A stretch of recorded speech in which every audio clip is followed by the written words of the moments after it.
それでは、東京電力ですね、福島原子力発電所事故調査委員会、通称国会事故調でございますが、第6回委員会を開会いたします。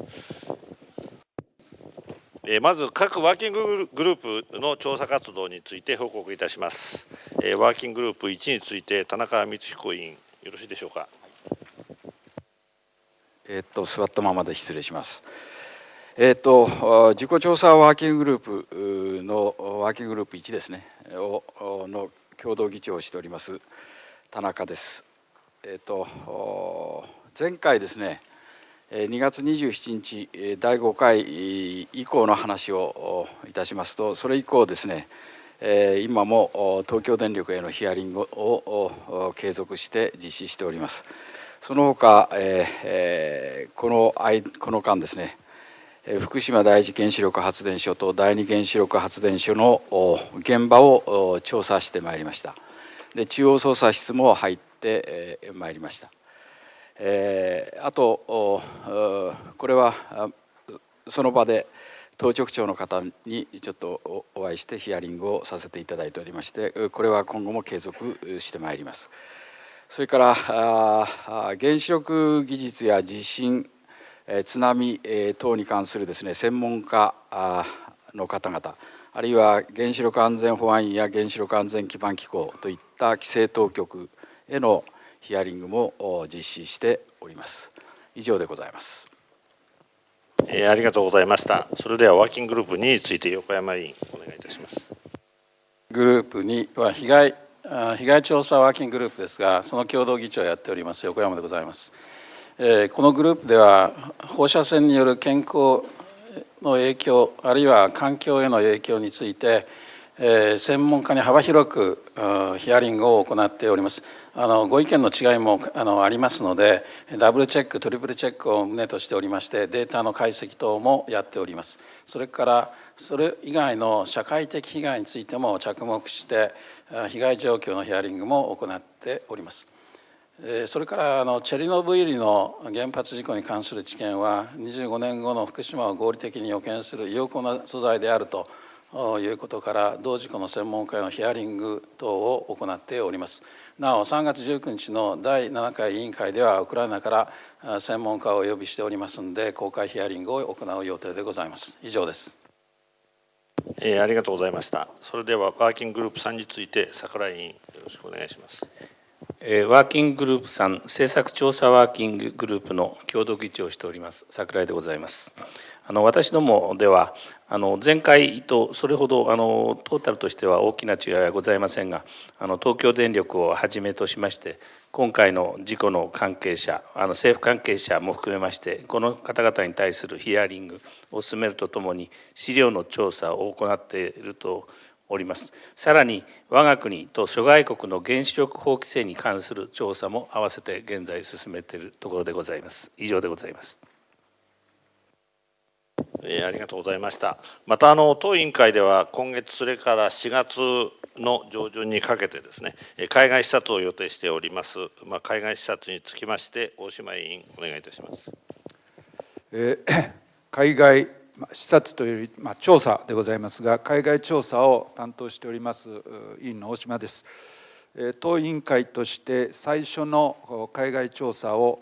2班に分かれまして3月31日から4月10日にかけて欧州ヨーロッパで行います。目的は第一にオーストリア・ウィーンにあります国際原子力機関 IAEA の本部を訪ね、国際原子力行政について調査を行います。第2に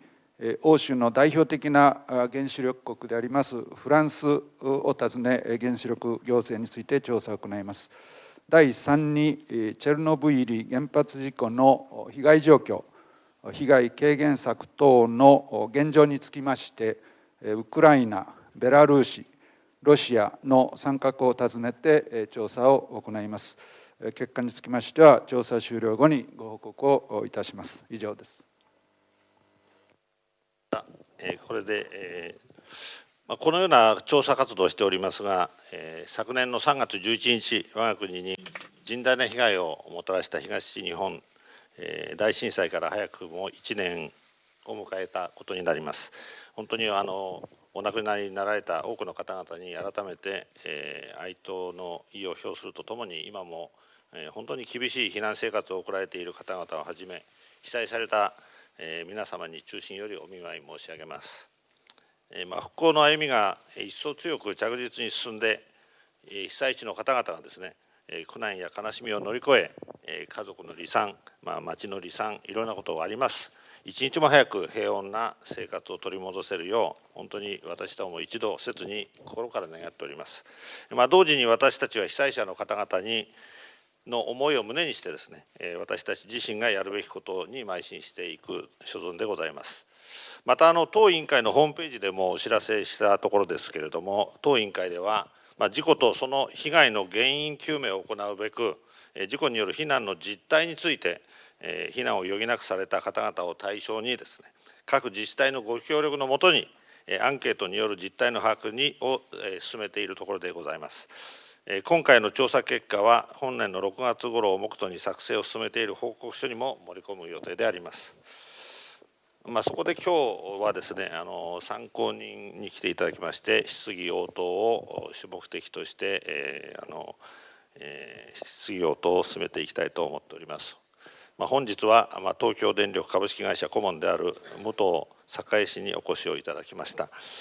武藤氏は昨年の3月11日の事故当時ですね、の取締役副社長、原子力立地本部長でいらっしゃった方でありまして、今日本当に来ていただきまして、私どもも忌憚のないご意見、あるいはいろいろな疑問点についても伺ってみたいと思っております。それでは質疑応答に入りますので、本当にご苦労様でございます。それでちょっと、私委員長としてですね、本当に今日来ていただきまして本当にお忙しいのにありがとうございます。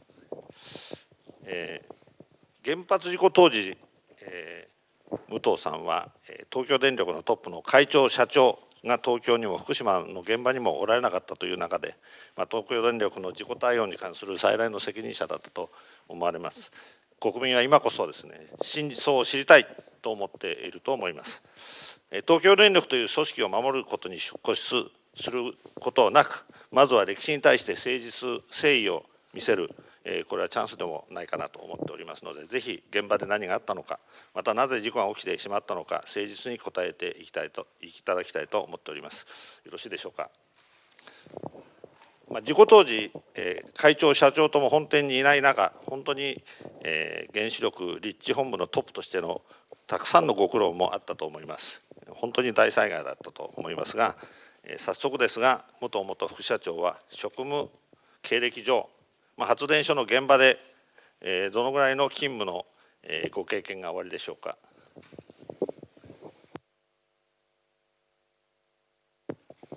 東京電力の武藤でございます。まずはじめに昨年3月、私どもの福島第一原子力発電所から大変に大量の放射能を放出をするという大変に取り返しのつかない大きな事故を引き起こしまして、これによりまして地元の福島県の皆様方、そして広く社会の皆様方に大変なご迷惑とご苦労、そして言葉に表すことができないようなご心配をこれまで長期間にわたりましておかけをしておりますことを、事故の当事者として誠に申し訳なく心よりお詫びを申し上げたいというふうに思います。誠に申し訳ございませんでした。で今委員長からお話がございましたように、今日はこのような大きな事故を経験をいたしました当事者として、私どもこれは当然にさまざまな反省等があるわけでございますけれども、今振り返ってみましてどうだったのかということを当時責任ある立場におりました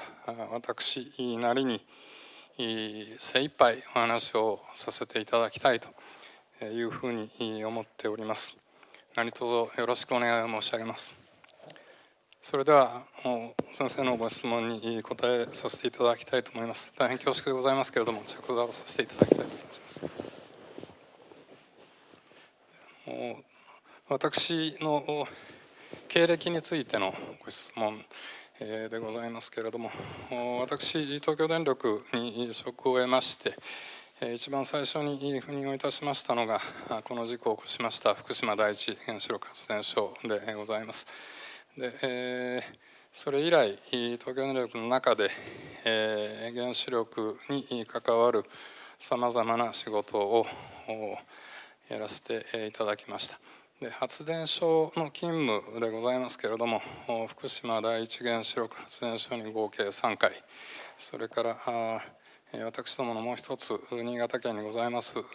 柏崎刈羽原子力発電所に1回合計4回勤務をして発電所の仕事をしたことがございます。はい、ありがとうございました。そういう経歴の中でもいろいろなその分担があるかと思いますが、原子力のプラントの安全ということに関与している部署にはおられたのでしょうか。原子力の技術と申しますのはともかく安全が出発点でございましてそういう意味で安全と関係をしない部署というのはむしろないと言ってもいいのではないかというふうに私は思ってこれまで仕事をしてまいりました。でただ先生のご質問が安全というのもいろいろな安全があるわけでございますけどこれは毎日の発電所の運転も当然に安全を出発点にして組み立てるものでございますのでこれも安全に関わる仕事ではございますけれども原子力発電所を作ります時にはとりわけ起きそうなことあるいは起きそうもないことも含めてさまざまなことを考えて設備を設計するわけでございましてそういうことを考える部署があるわけでございましてそこをある意味少し狭く捉えますと安全に関わる場所ということもできようかなという気がいたします。でそういう意味では私東京で仕事をしておりました時に柏崎刈羽原子力発電所の3号機4号機あるいは6号機7号機というような建設に関わります設計安全の設計あるいは原子炉の設計といったような仕事を経験したことがございます。それから東京におります時に原子力発電所これは今申し上げましたのは原子力発電所建設をする時の話でございますけれどもできました原子力発電所もそれで安全につきまして向上させていく努力が終わるということでは決してございませんで技術の進歩あるいは運転経験の蓄積というようなものに合わせて正すべきところは正すということで常に安全レベルを高めるという仕事があるわけでございましてそういう仕事に携わったこともございます。はい、ありがとうございました。それでは今日委員からもいろいろなご質問をさせていただきたいと思いますのでよろしくお願いいたします。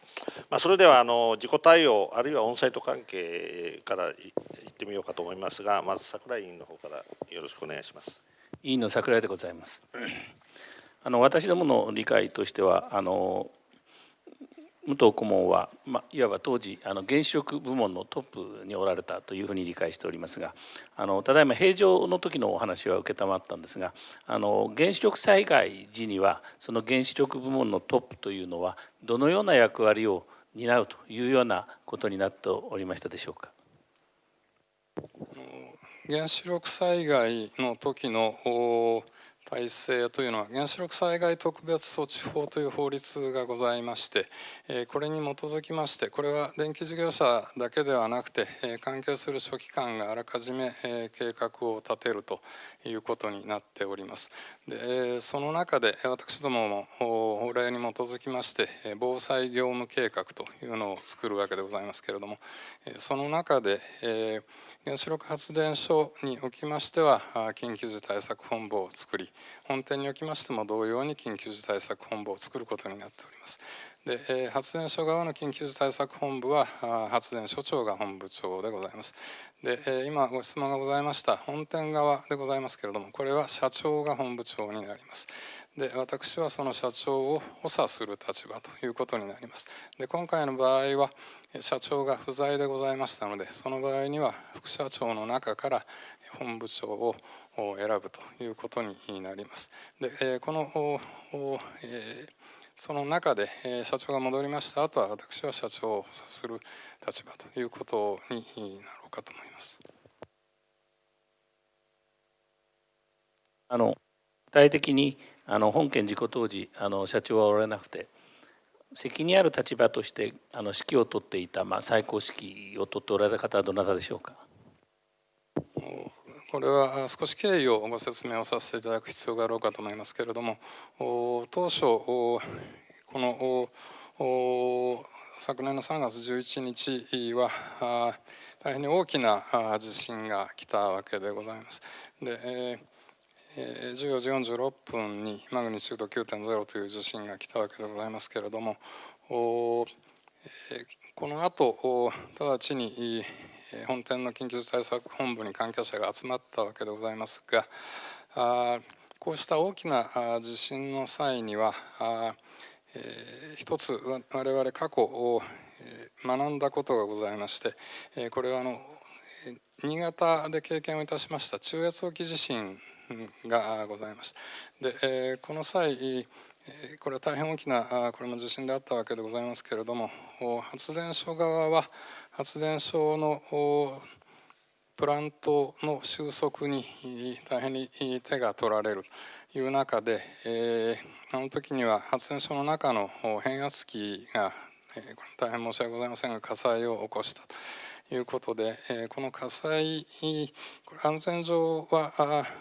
重要度がないと申しますか、安全とは関係のない発電所が動いている時だけに使うトランスだったわけでございますけれども、ただ原子力発電所の火災ということでこれは大変に大きく世界中にこの画像が放映された。でその意味合いについて我々もっときちんと世の中の皆様方にご説明をすべきであったというのが反省事項としてございました。で従いまして中越沖の地震の後こうした大きな地震が起きた時には本店から経営層が現地に出向いて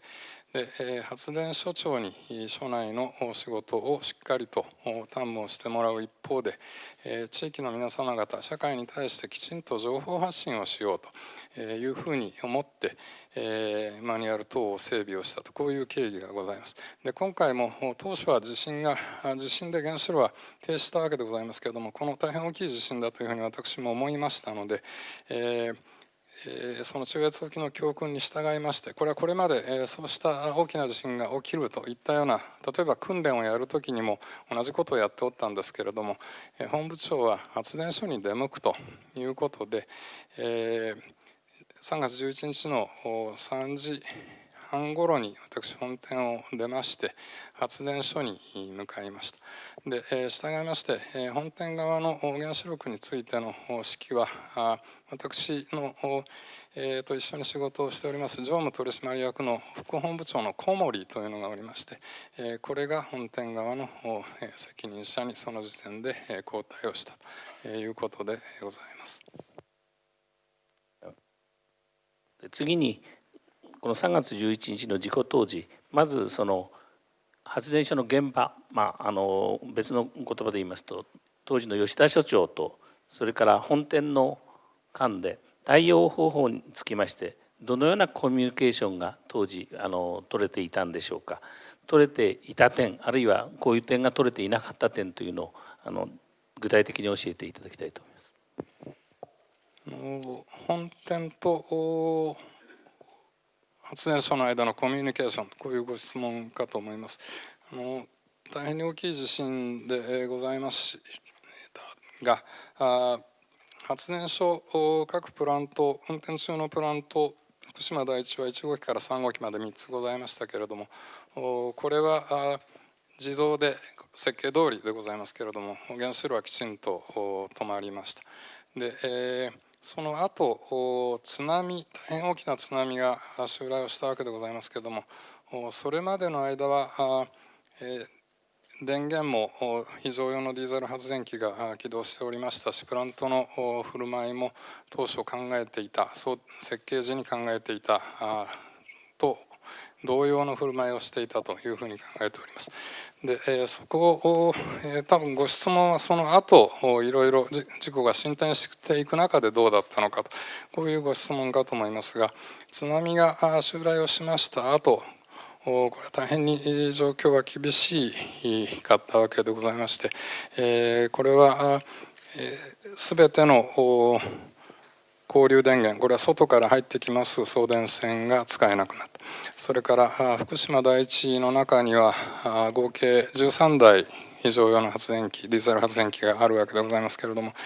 これも使えなかった。で、さらに直流の電源、これバッテリーでございますけれども、これも各号機準備をしてあったわけでございますけれども、これも使えない状況になったということで、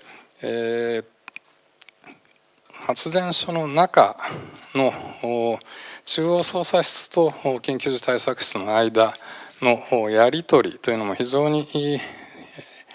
道具が限られた、通信手段があまりなかったというような状況でございました。で、そういう中で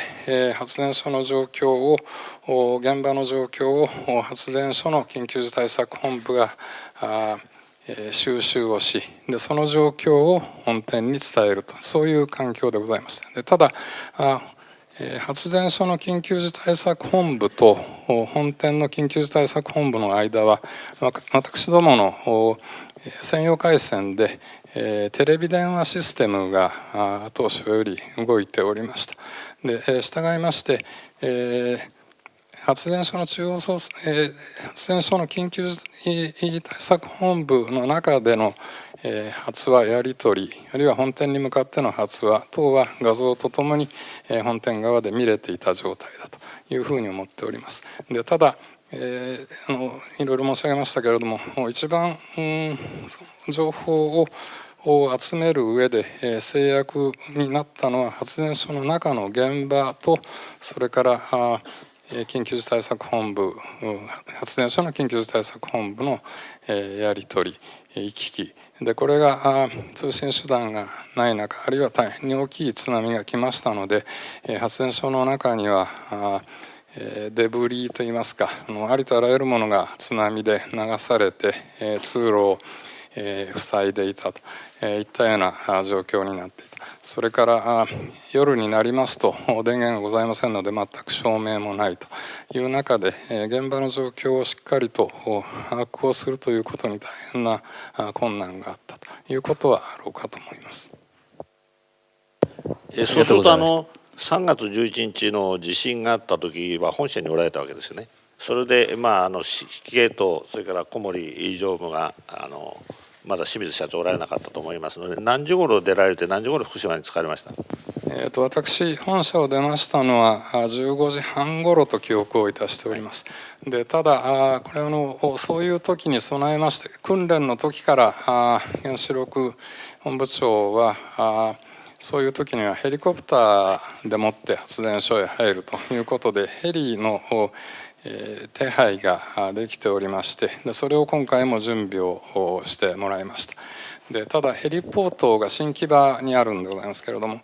新木場まで車で移動したんですが、これが大変な交通渋滞でございまして、特に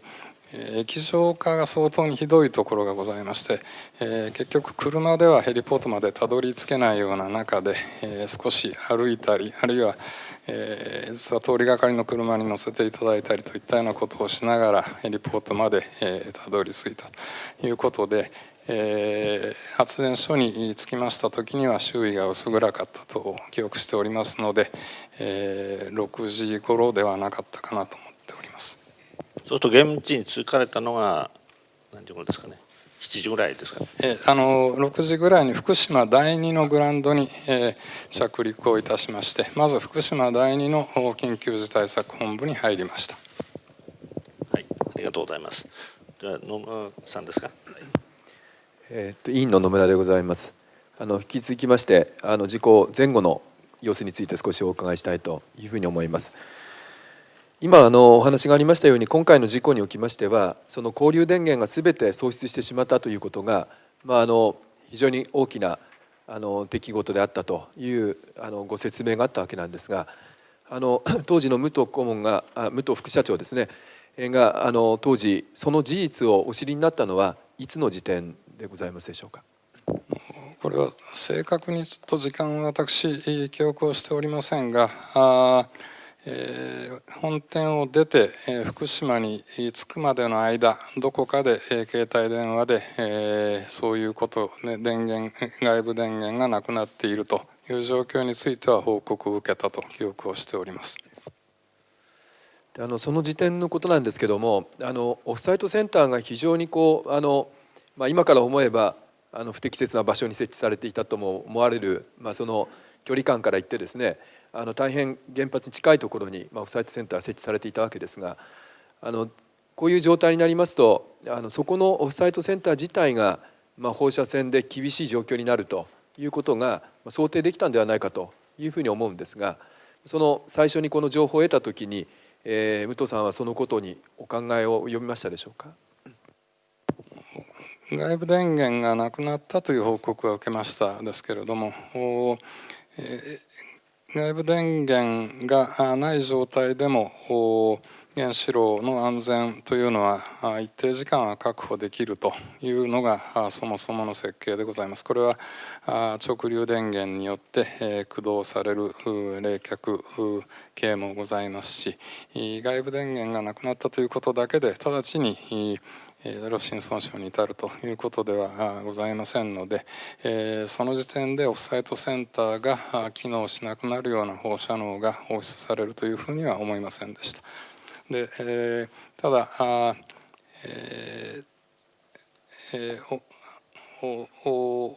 外部電源がなくなったということを聞いた段階で、私は当初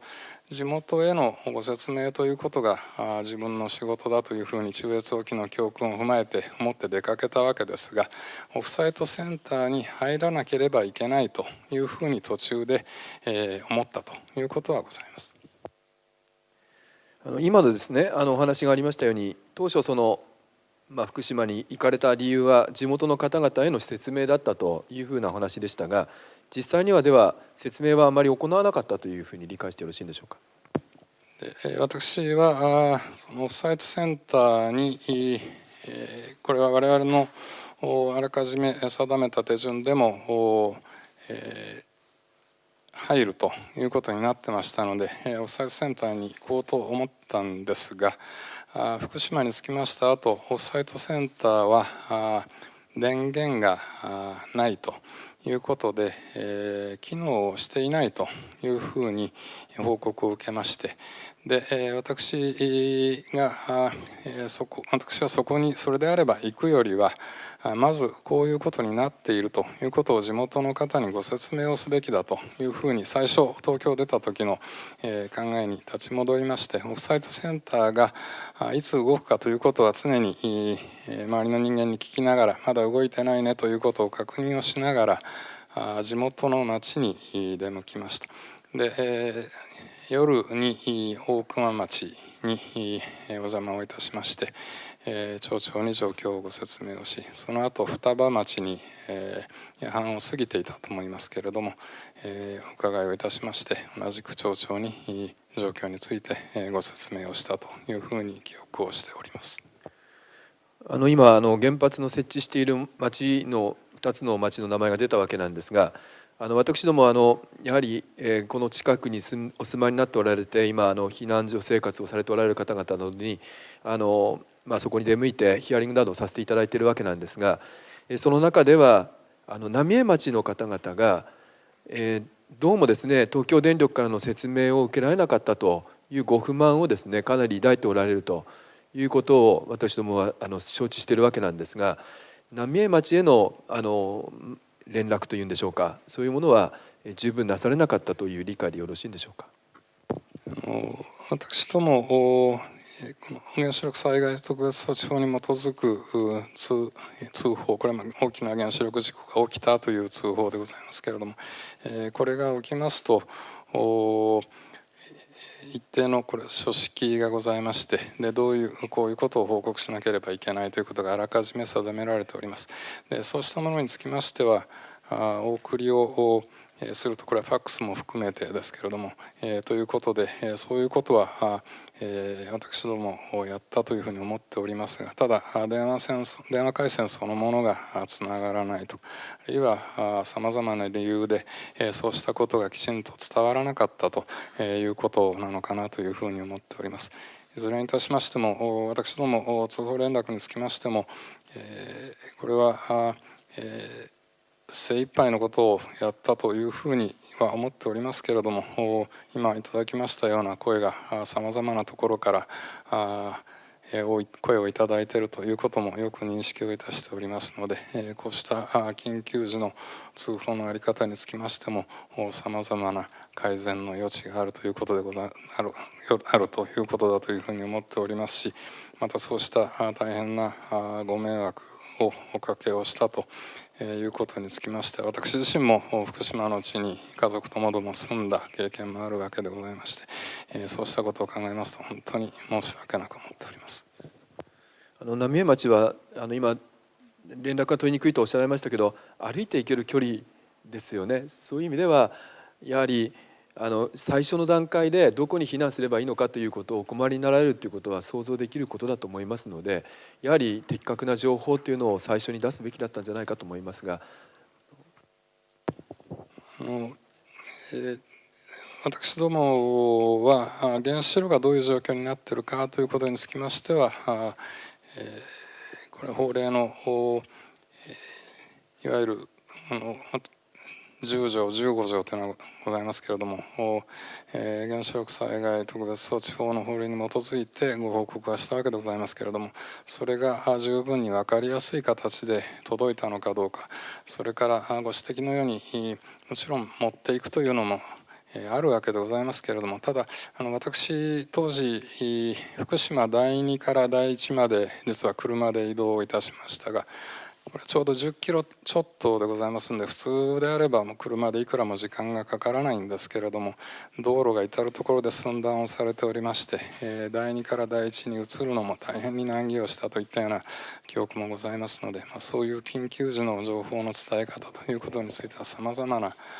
手立てを考えておくということが必要かなというふうに今振り返りますと感じるところでございます。念のため確認ですけれども、サイト外への情報提供というのも東京電力の責任だったということは間違いがないです。私ども周辺の町も含めまして通報連絡はいたします。ただ避難等につきましては、これは国あるいはオフサイトセンターで自治体も含めてご議論をされる性格のものというふうに思っております。わかりました。ちょっと別な点なんですけども、先般ですね、存在しないと言われていた議事録がさまざまなメモから起こされましてですね、議事要旨が確認されつつあるわけなんですが、それによりますと3月11日の19時3分には開催された減災本部の初会合ですでにメルトダウンの可能性があるということが指摘されていたということが分かったわけであります。で官邸がそのように把握しているということは、その前の段階で東京電力がそれを把握しているということが前提になっているというふうに思うんですが、東京電力はメルトダウンの可能性について把握したのはいつの時点だったんでしょうか。原子炉の冷却ということでいきますと、今回の事故は止めることはできたわけでございますけども、その後の冷却がうまくいかなかった。でその冷却が途絶えるということは相当に急を要することでございまして、発電所が被災をした直後から注水が切れればそうした原子炉の炉心の損傷に至るという可能性については関係者は皆頭の中に置きながら対応していたというふうに思います。で、正確な時間はちょっと私も手元に記録がございませんけれども、11日の夜にはそうしたような燃料棒が要は露出をするといったような可能性について報告をしたといったような経緯があったように記憶をしております。報告をしたというのは、武藤さんの方から官邸の方にご報告されたということなんでしょうか。これは発電所経由、それからあと、発電所からその情報を関係各所本店、それから関係省庁に報告をしたということでございます。武藤さんご自身がその、メルトダウンの可能性がありますということを現場から、その報告を受けたのは、どういう段階だったとご記憶でしょうか。メルトダウンそのものの可能性があるという言葉で私は報告を受けた記憶はございません。逆にこの東京電力の方から、その官邸ないしは保安院に対して報告をしたときにその情報を受け取ったのはどなたかっていうのはご存知でいらっしゃいますか。ちょっと私ここで記録はございませんので分かりませんが、ただそういう発電所の状況につきましても先ほどいろいろご説明しましたが、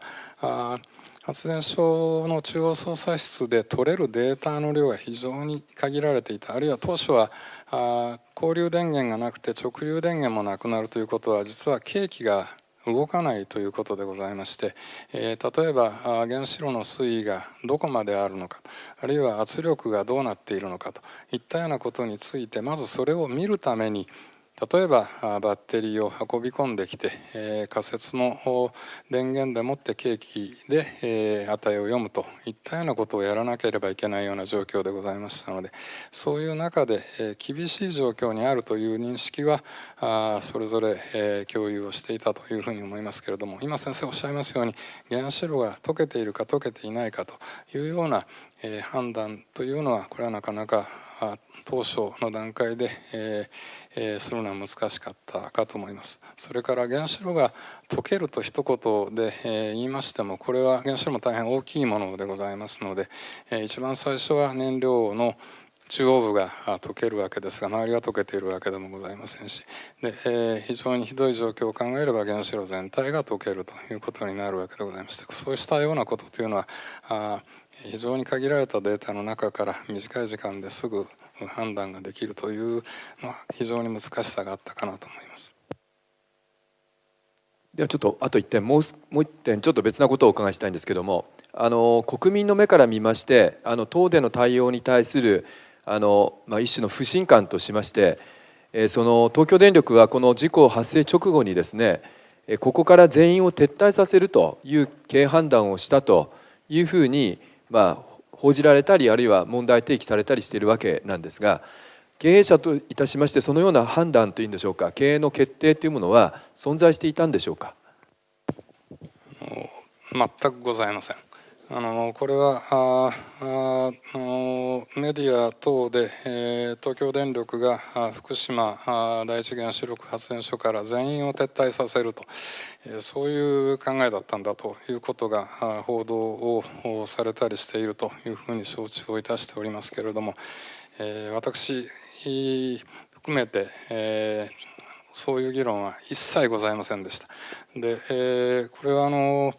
3月の15日の早朝のことをおっしゃっている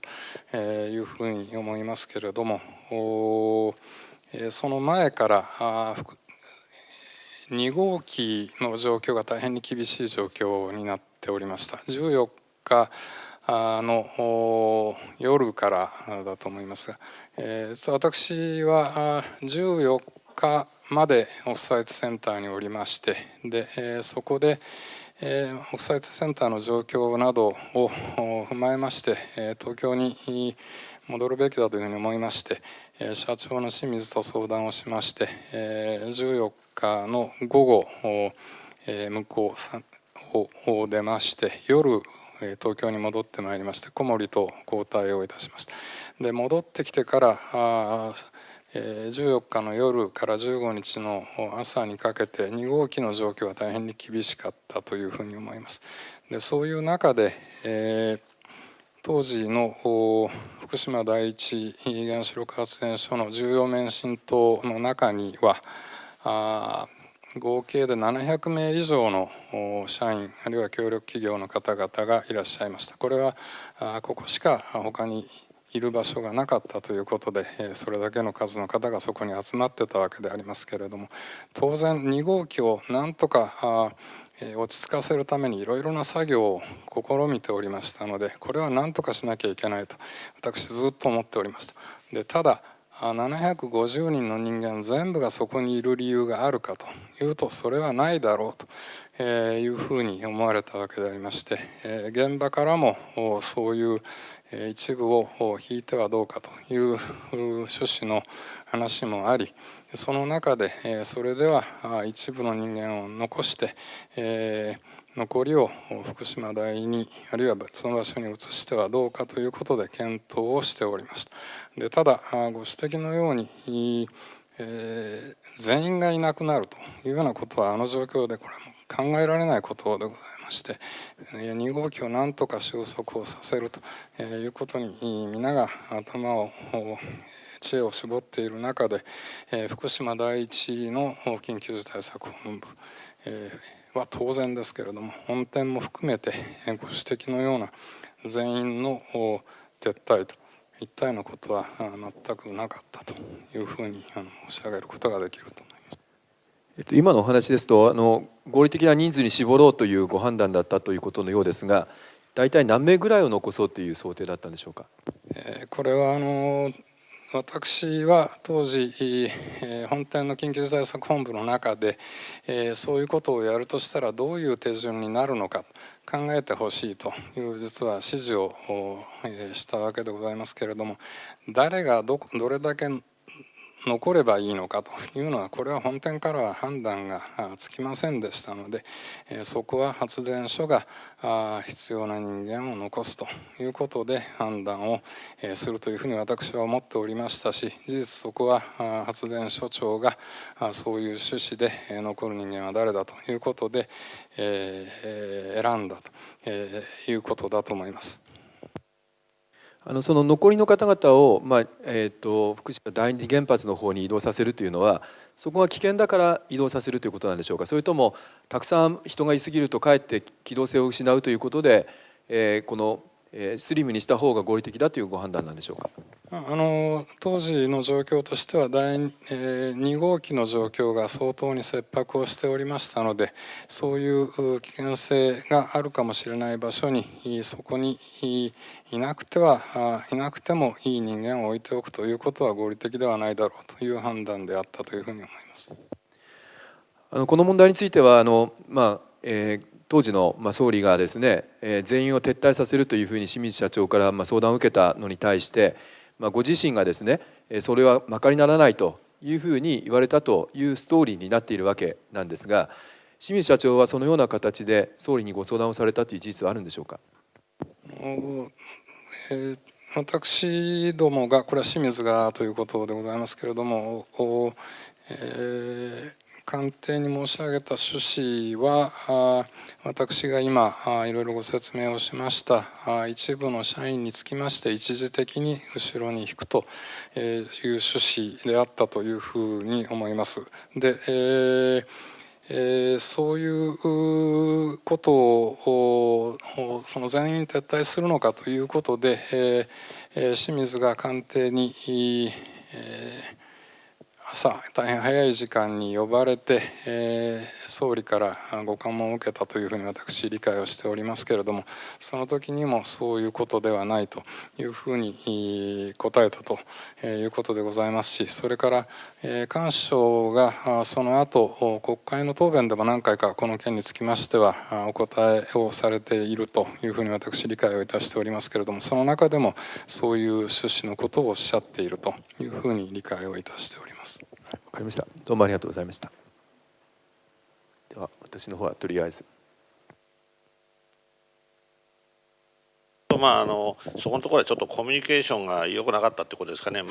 官邸と、いろんな話が最近はドキュメントが出てますので、聞き取りからすると、清水社長が官邸に行かれて、菅総理とのやり取りがあってという話がありますよね。ですから、その時の、受け取り方なのか言い方なのかちょっと分かりませんけど、現場におらなかったから何とも言えないと思うんですけども、そういうことがちょっと分からないなということですけど、何かコメントございますか。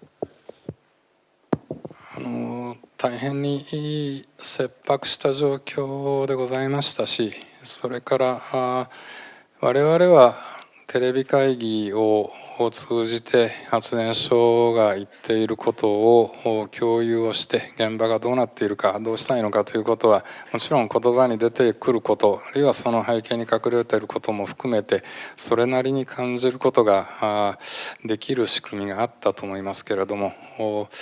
なかなかその状況から距離が空きますと、その現場の厳しさであるとか、あるいは現場の意図であるとか、我々が考えているということがなかなかこれは一般論でございますけれども、伝えることに難しさがあるということは一般論としてそういう側面はあろうかと思います。この時はそうすると官邸とのコミュニケーションがうまくいってないなという感じは本社に戻って感じておられました。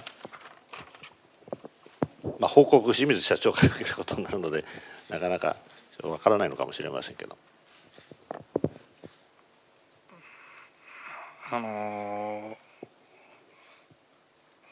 相当に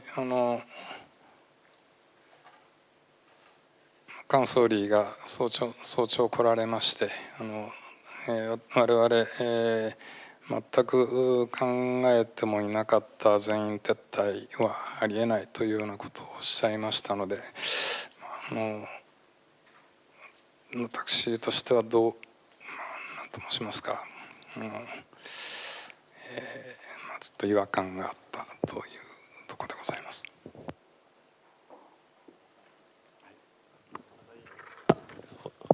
ちょっと質問させていただきます。ちょっと多岐にわたる質問で少し時間をいただきたいと思います。委員の田中と申します。今とのその関係なんですけれども、東京の本店とそれからサイト2つですね、それからオフサイトセンターをこう結んでるテレビ会議システムっていうのがございます。それを、拝見しました。それで今の部分に関してちょっとつぶさに見てきたんですけれども、15日の朝の5時半、これはビデオのテープ上での時間で正式ではないと思うんですけども、大体5時半ごろに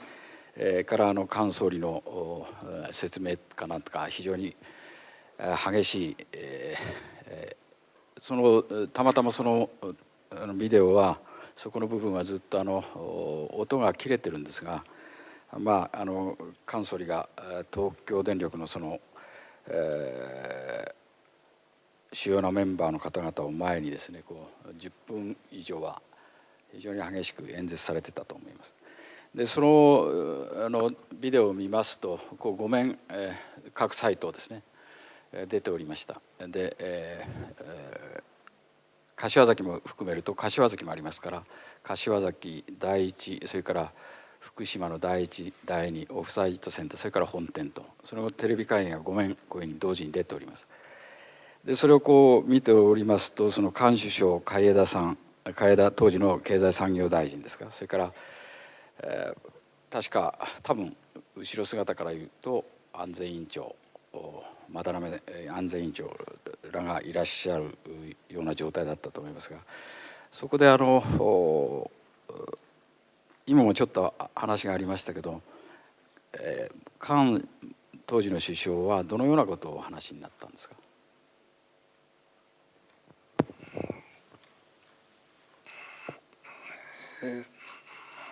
大変に激しい口調で、全員撤退はありえないということをおっしゃいまして、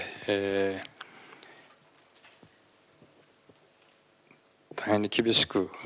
叱責をされたというふうに記憶をしております。それで10分ほどの間をですね画面を見ていると、全ての画面がですね、凍りついたようにですね福島の第一、先ほどおっしゃったけども、当時は非常に第二の状態が非常に不安な状態で、非常にケアをしなきゃならない状態だったと思いますけれども、第一の免震と重要免震との大勢の吉田所長も含めて、全てその菅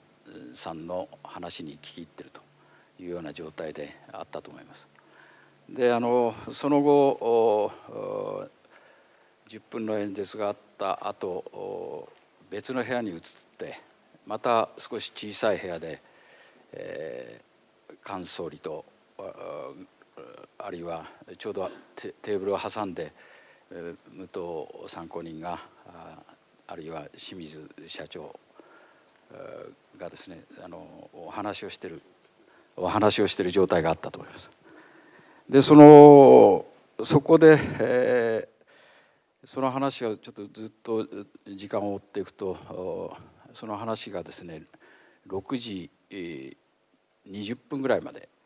最終的には続くんですが、その途中でちょっと画面を見てると異変がありまして、それははっきりわからないんですけれども、6時12、3分頃ですね吉田所長がですねはっと後ろを振り向くシーンがございます。でその時がですねいわゆる今では4号機の水素爆発というふうに言われている。で当時はですね2号機がイオンと爆発が起こして減圧したということで大騒ぎになった事象っていうのがその最中に起きているというふうに思いますが、それはそれでよろしいですか。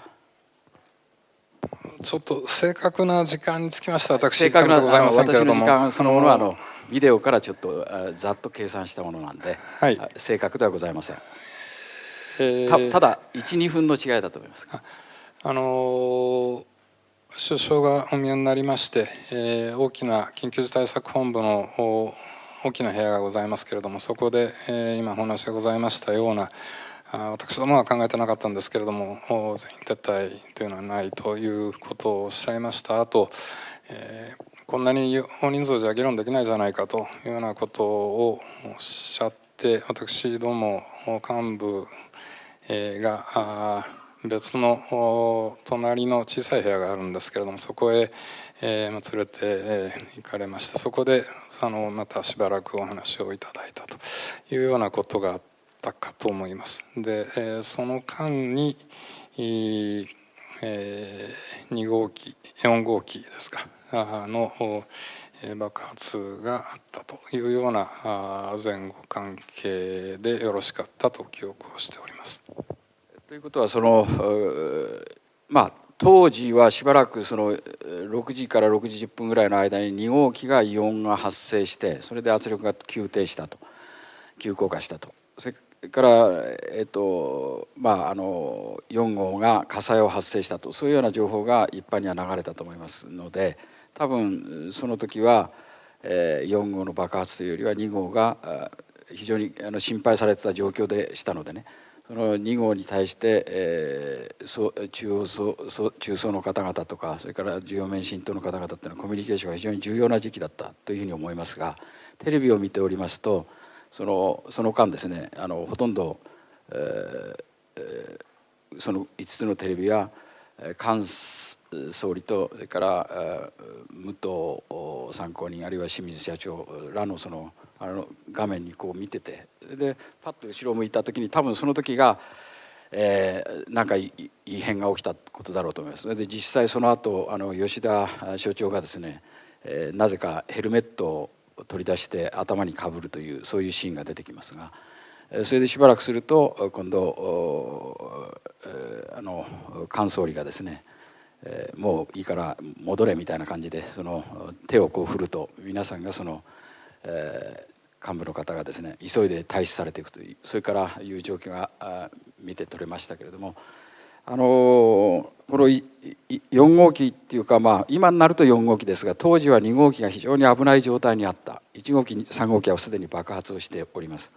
でその2号機が非常に重要な状況にあった時にですね、この合計50分ぐらいの間ですね、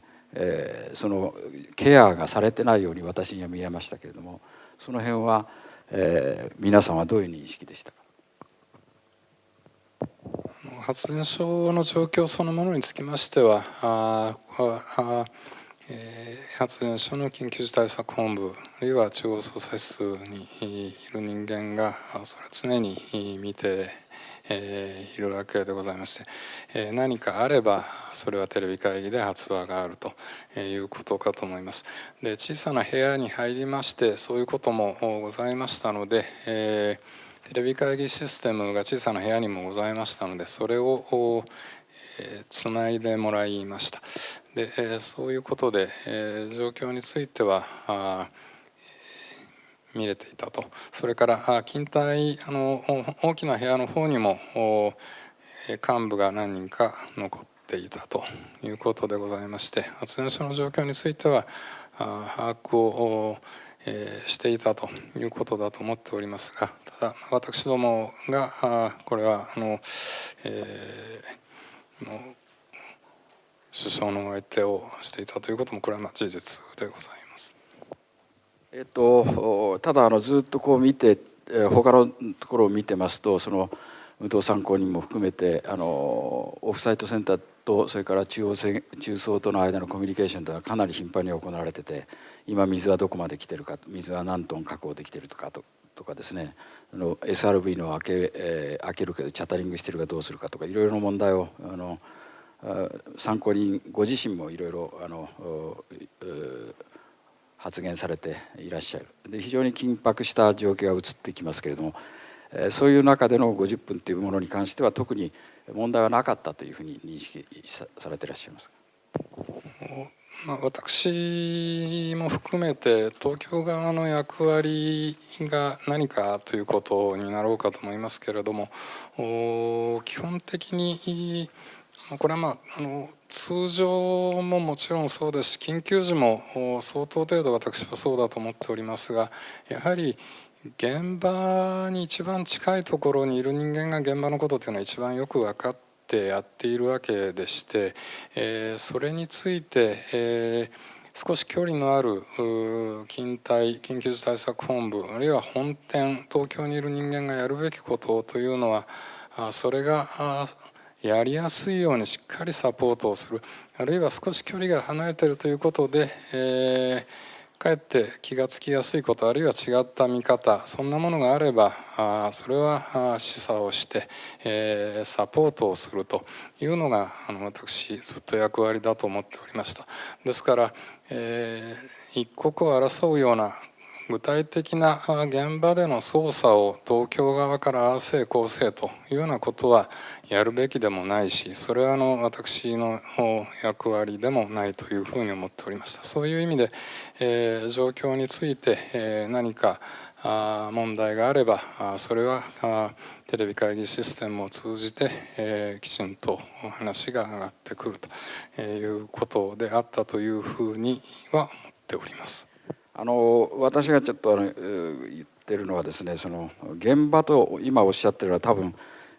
中層ばかりでなくその吉田所長率いるですね重要面新党の方々をおっしゃってるんだろうと思います。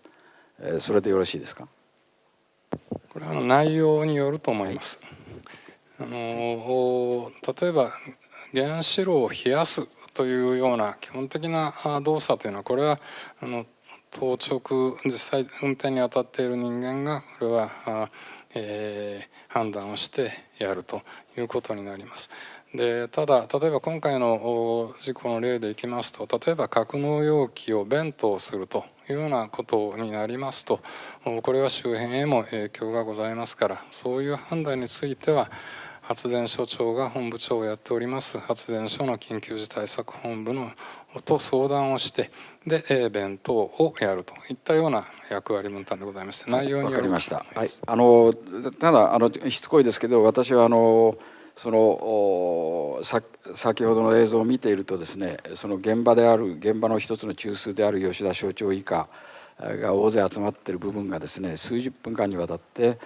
機能してないように見えたということをちょっと言って、それのことに関してご認識はどうかということなんですが、お付け加えになることはございませんか。繰り返しになろうかと思いますけれどもともかく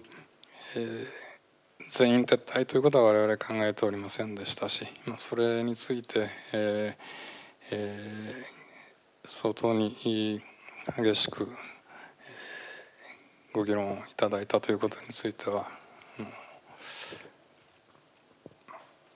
はい、それで先ほどお話になってたですね、そのベントについてちょっと今度お話を伺いたいと思います。それで格納容器弁当ということをですね、もういろいろ報じられているので、多くの方がその言葉はご存知だと思いますけど、格納容器弁当というその意味合いについてちょっといろいろ聞きたいと思います。で格納オフサイトセンターでご発言を見てると、格納容器の弁当をするかしないかということに関していくつかご発言されてますけれども、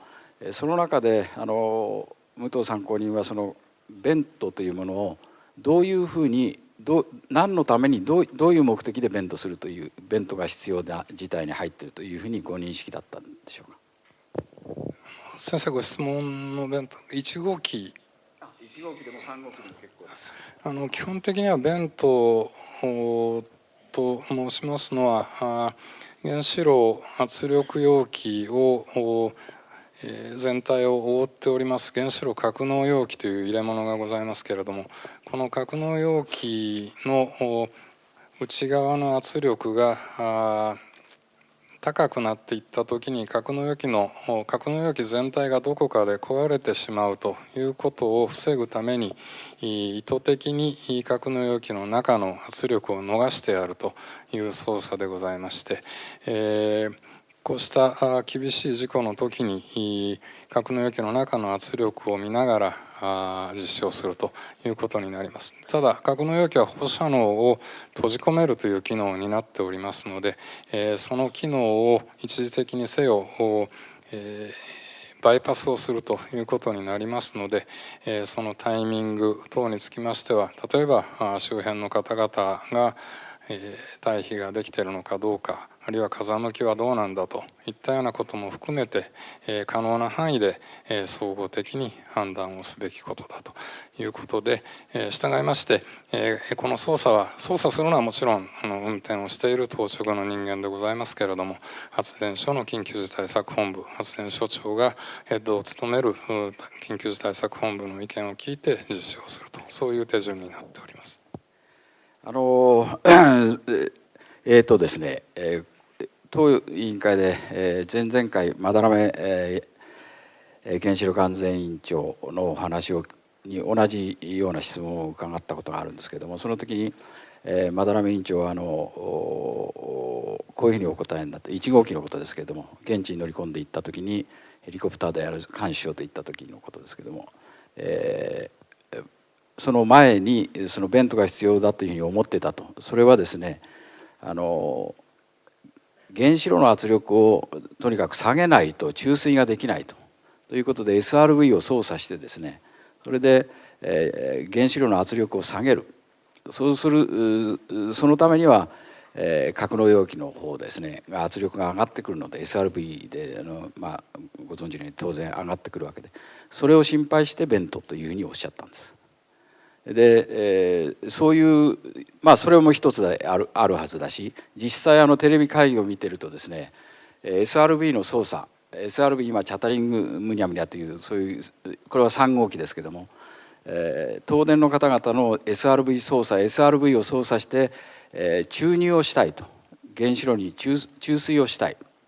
で、バランスの問題だという言い方は両方その会議の中でやられてますけれども、SRV を開けることで原子炉の圧を下げてですね、原子炉の圧力を下げ、そして外から冷却をしたい、原子力を冷却したい。しかし冷却をしていくとそのために格納容器がですねどんどん圧力が上がる。だからそれでベントということが会話をされているようです。そうすると格納容器の破壊というよりはむしろ原子炉の冷却減圧をするために SRV を操作する、そのための格納容器ベントではなかったかというふうに見えますが、それはどうでしょうか。先生おっしゃいますように原子炉の蒸気を逃し安全弁という弁がついてございますけれども、これを開けますと原子炉の圧力は下がります。でただその蒸気は格納容器の中にありますプールの中に出ますので、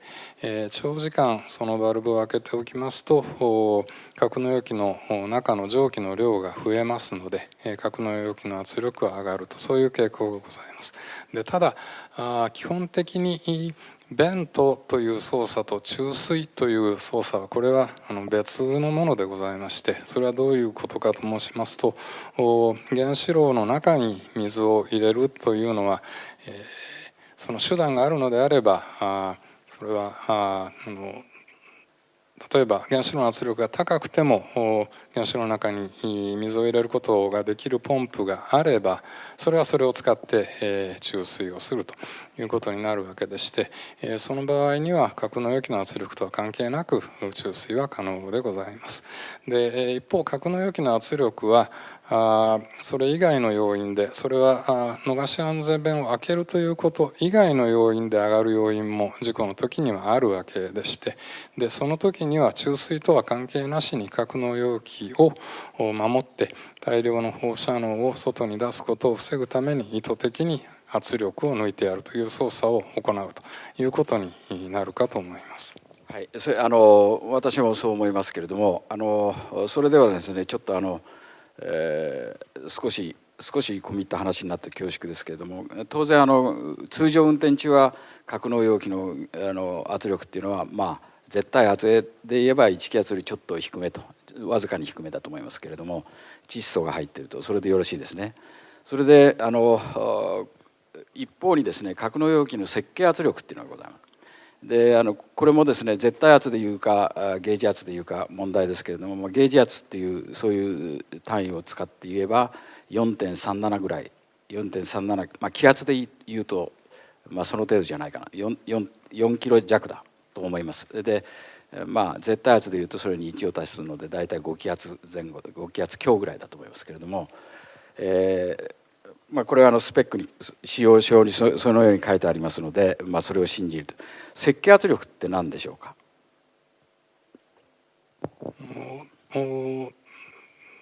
今先生おっしゃいました数字はちょっと私具体的な数字手元に持ち合わせておりませんけれども、原子炉を作りますときに安全上重要な設備等につきましては当然その強度が事故の時に機能を損なうことがないかどうかという確認をすることになるわけでして、その時にこれは事故と一言で申し上げましてもさまざまなものがあるわけでして、発電所の運転をしていればあるかもしれないようなこと、あるいはあまり起きそうにないこと、あるいはこれは本当に起きそうもないけれどもさらにそれを超えたものと、いろいろな種類があるわけでございまして、そういうものをそれぞれについて強度を見るということになりますが、田中先生おっしゃいます設計というふうにな言葉から考えられますことは、通常はそういう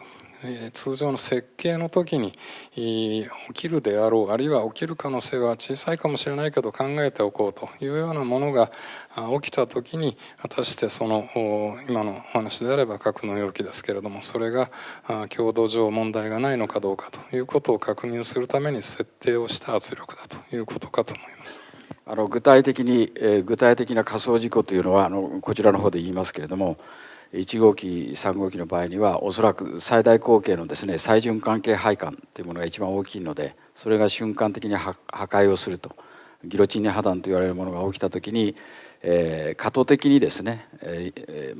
3気圧前後ぐらいのものが出て、でそれに余裕を持って 4. いくつというそういう設定をされているというのがそういうものだと私は思ってますけれども、そうするとですね設計段階では4気圧前後以上にはならないというふうにそういうふうになってって仮想事故率こんなものを考えておきましたということでそれ以上はならないという一つの指標です。それでよろしいですか。仮想事故というよりは原子炉を設計します時の想定事項ということかなと思いますが、その時にチェックをする値ということかと思います。そうすると一応設計上はこれ以上は大きくならないだろうというのが設計圧力というそういうふうに考えてよろしいですね、一般的に。設計時に、私どもが原子炉の安全性を確認をするときに考えた事故のときにかかる力に対応して比較をする値ということかと思います。それが簡単に越されてはいけないわけですから、当然設計圧力というのはもう大体想像上はこれ以上はいかないでしょうというそういう圧力というふうに考えてよろしいですか。ちょっとご趣旨が設計圧力が簡単に超えられたら困りますですね。だから設計圧力というのは仮想事故で最大の過渡的な圧力で設定されているわけですから、そう簡単にその圧力を超過するということは考えないというのがそれは普通の考え方でよろしいですか。今回のような設計で考えた範囲を超えたような、こういったような事故をそれで結構です。本当には申し訳ございませんけれども、こうした状態に対応して決まったものではないというふうに思っています。ということはですね、1号機ですが、夜の2時半ぐらいにはその設計圧力が 4. 点いくつの、絶対圧でいうと5気圧強ぐらいのものが 8.4 気圧まで上がっています。圧力でですね、絶対圧で。これをですね目撃でその情報を知ってですね、何が起きているというふうにお考えでしたか。いろんなことが考えられますけれども、原子炉の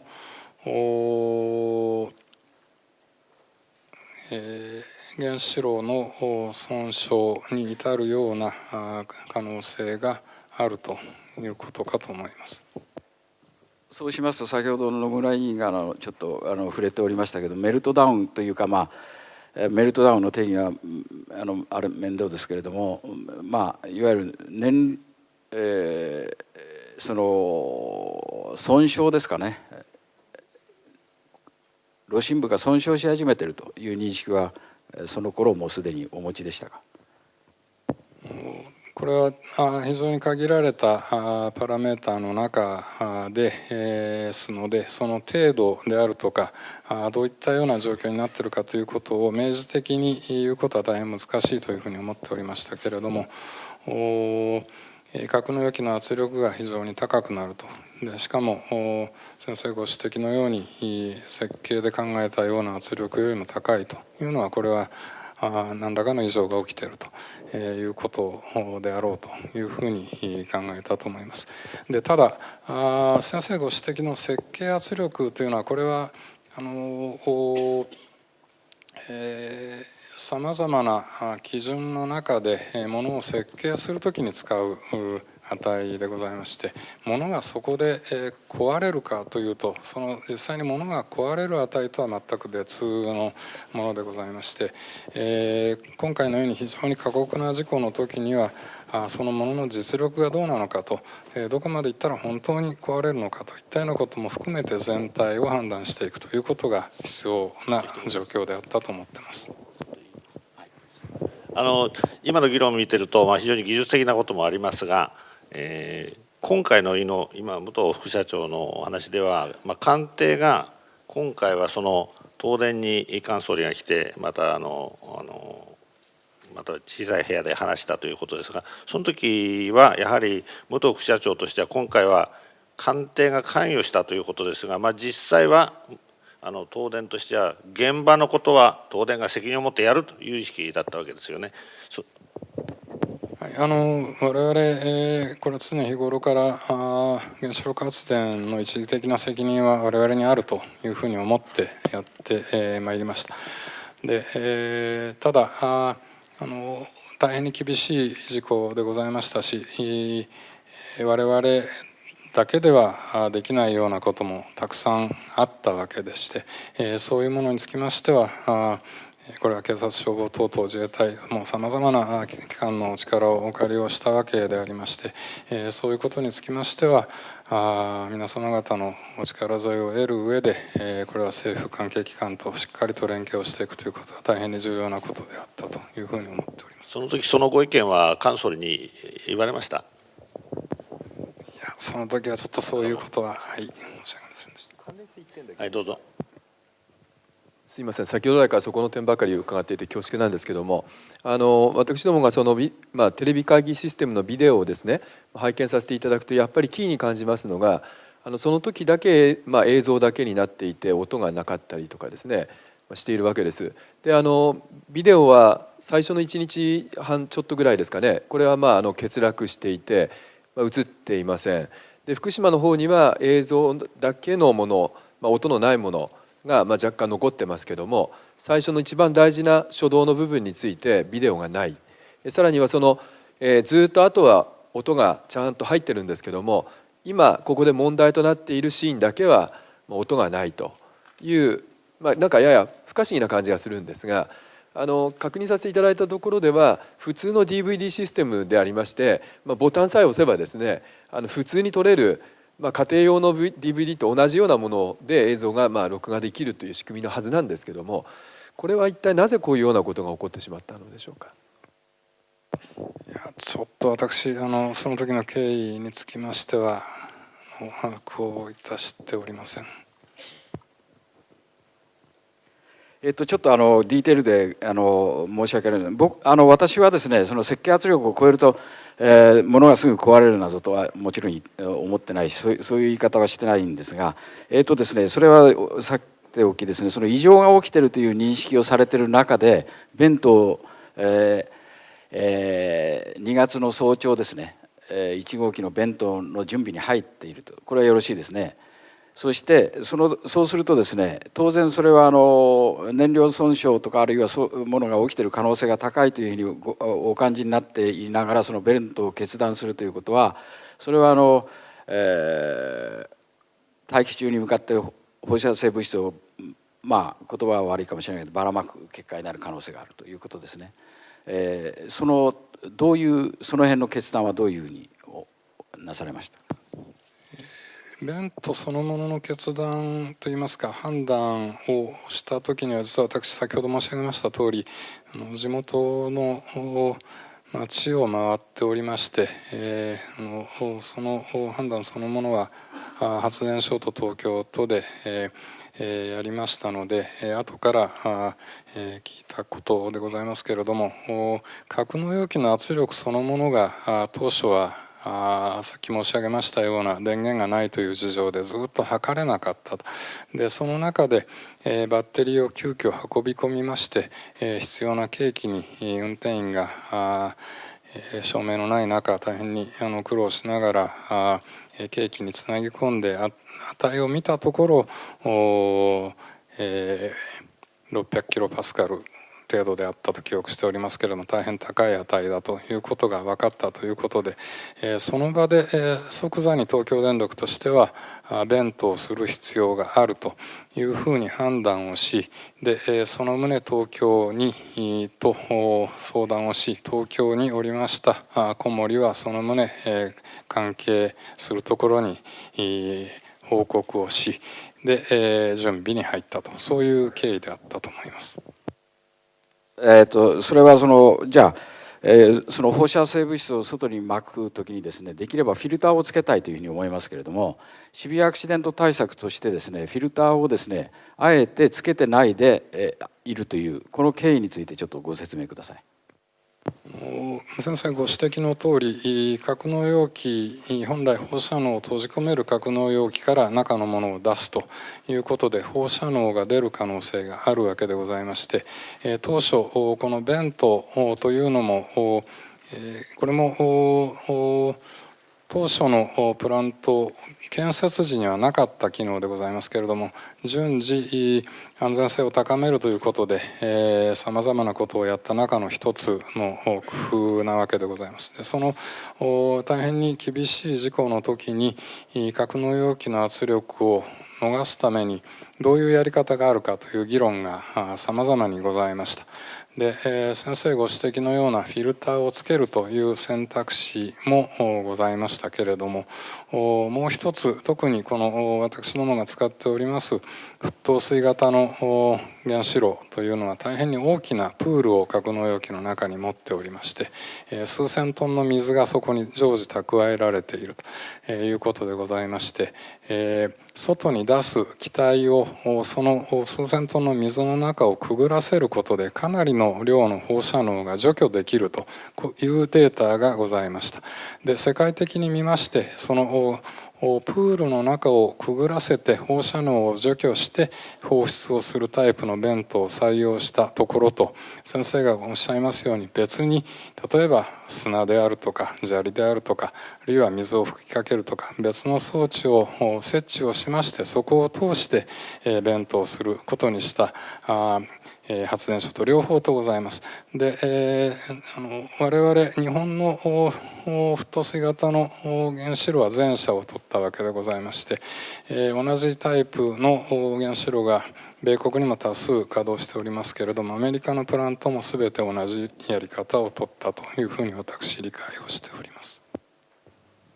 それは経済性の問題を考えているということはありませんか？経済性というよりは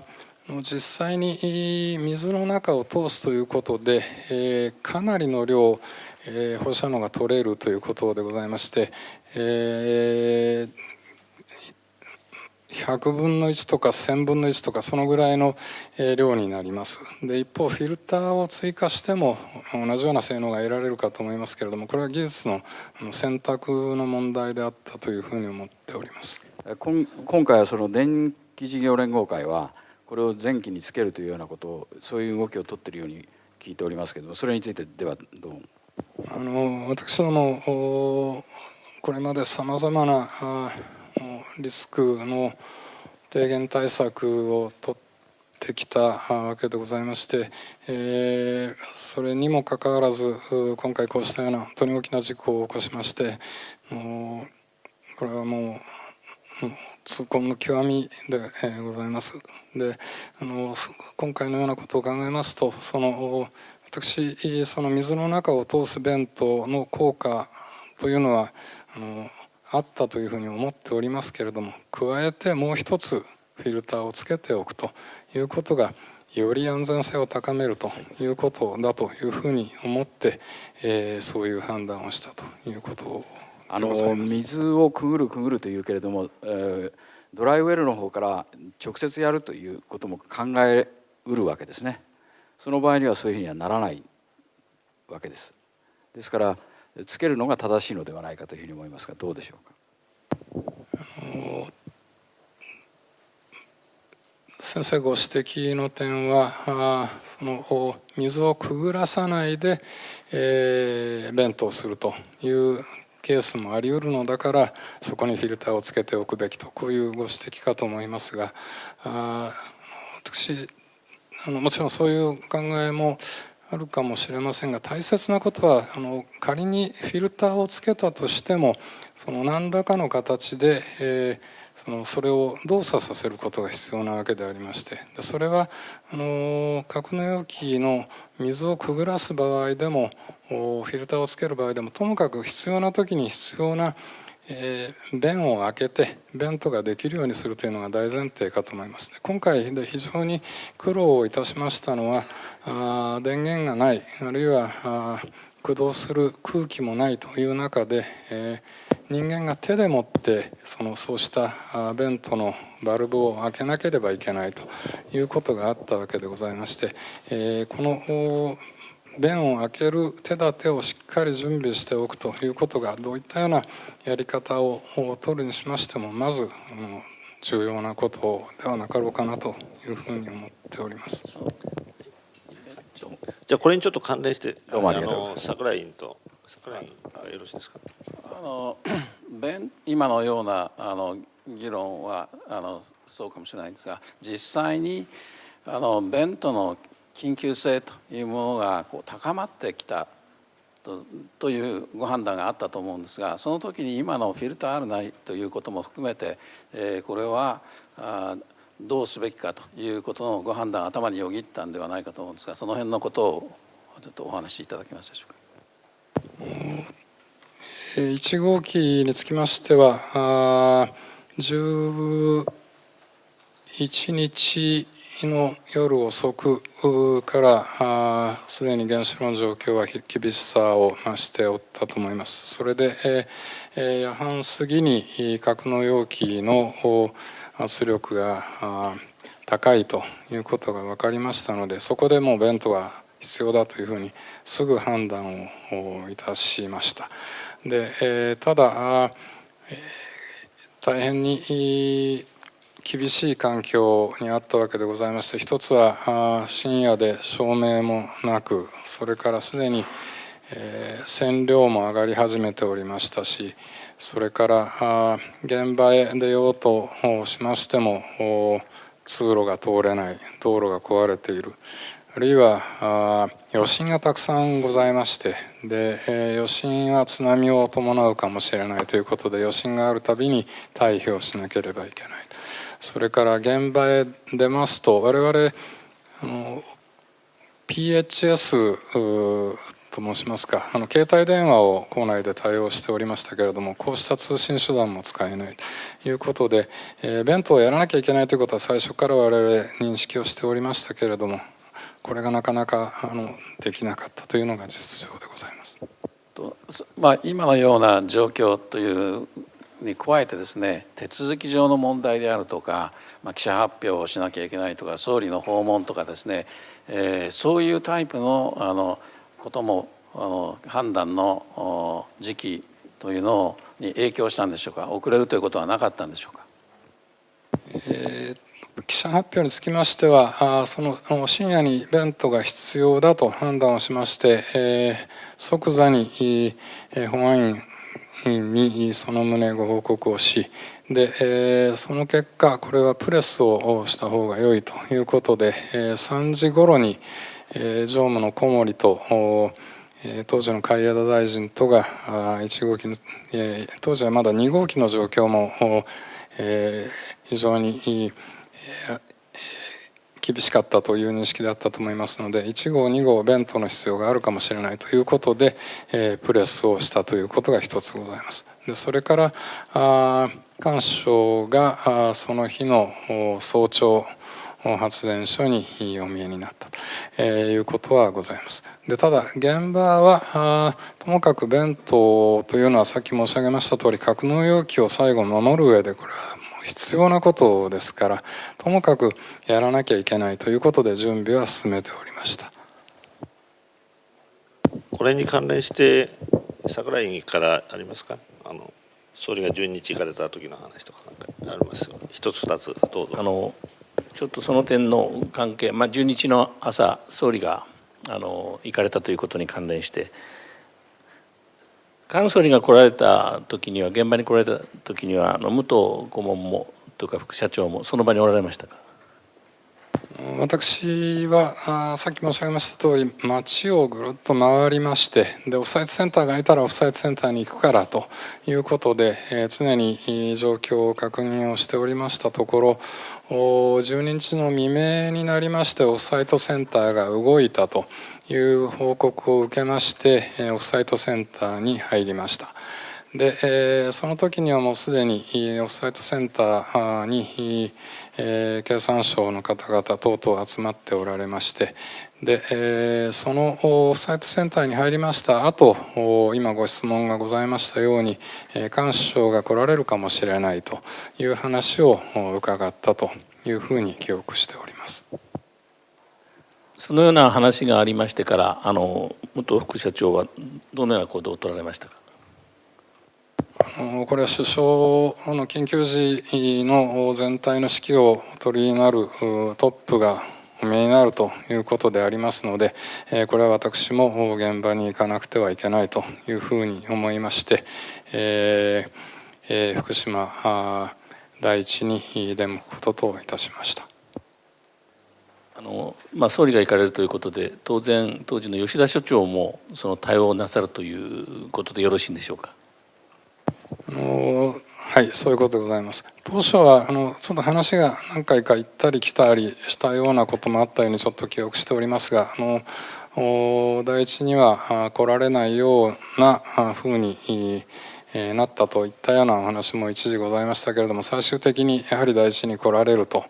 いうようなこともあって、で、私は第一に向かいました。で、プラントの状況を確認をしたいというふうに直前の状況があって、吉田と話をして、それから官所をお迎えすると、これは福島第一のグラウンドにヘリが着きますので、そこへ行きたいと思ったんですが、その時にはすでに発電所の中の線量が上がっていたと思います。それで免震重要棟の中に私入って吉田に会いに行こうと思ったんですが、入り口のところで放射線のサーベイをやっておりまして、ここでかなり行列ができていて、で、これを待っていたんでは首相のヘリが先に来てしまうなと私は思いまして、吉田とは話をする間もなく、福島第一のグラウンドで首相のヘリをお迎えをしたと。で、その後首相をバスで免震重要棟にお連れをして、で、会議室の中に入りまして、吉田と菅首相とで、お話をしたと、そういう経緯でございます。いろいろな話があったと思うんですが、かいつまむとどういうような話がそこであったんでしょうか。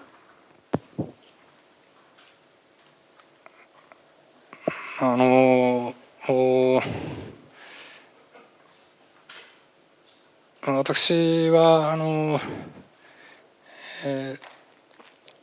大変にその1号機の状況、厳しい状況の中で、その全体の状況をご説明をするというのが私の役割かなというふうに思ったんですけれども、当初からその弁当のことを大変におっしゃってたと思います。弁当をすぐにというような話はなかったんですか。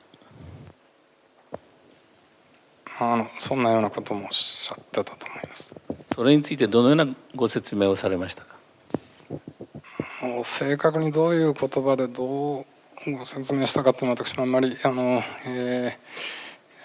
記録があるわけではございませんけれども、さっきいろいろ申し上げました通り、我々も最初から弁当は必要だということはもう分かってましたので、ただその現場がなかなかさっき申し上げましたような状況の中で照明はない、道具もない、あるいは線量も高いと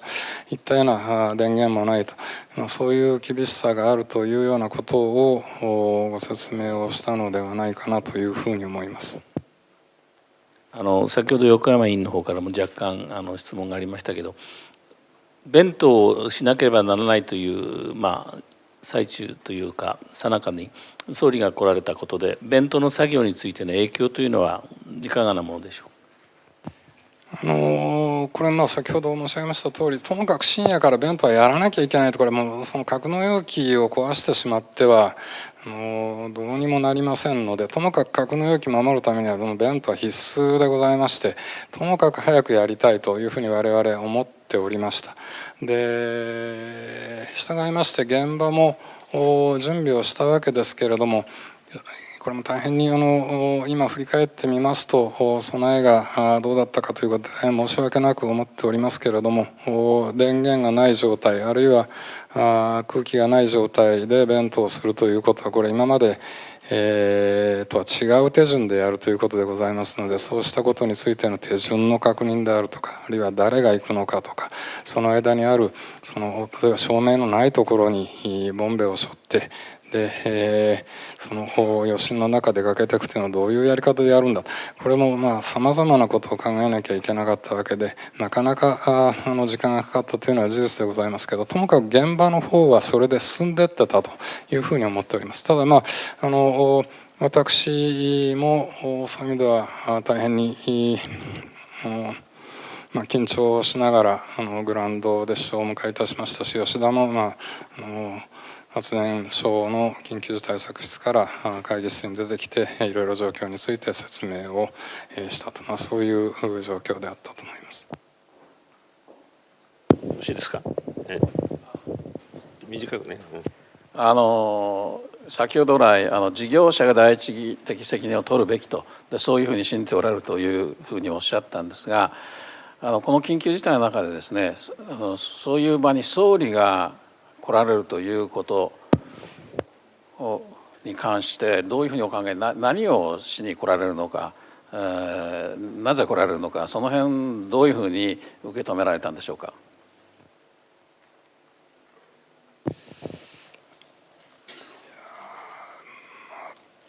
ちょっと私もともかく総理が来られるということで、これは私が原子力の責任者でございましたし、これはお迎えしなければいけないというふうに思ったわけでございまして、ちょっとどういったようなお考えで、ちょっと私あまり申し上げるべき立場ではないと思っております。今回はそこの現場のところは、武藤副社長としては緊急時の一義的責任はまず現場にあるという認識で対応しようとしていたということは伺いました。ここでちょっと時間がちょっと皆さんちょっとお疲れではないですけど、ブレイク7分ぐらいということでいかがでしょうか。15分から再開したいと思いますが、よろしいでしょうか。恐れ入ります。それからまた後半ですが、武藤副社長、皆さんもそうですけど、なるべく要点で時間の制限もありますので、できるだけよろしくお願いいたします。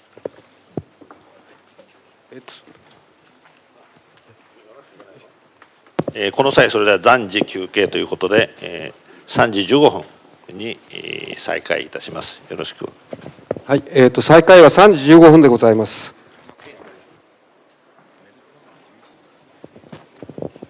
では、どうやよろしいでしょうか。後半ということでお疲れですが、最初に最後一つ残ってたのがありまして、櫻井委員から一言どうぞ。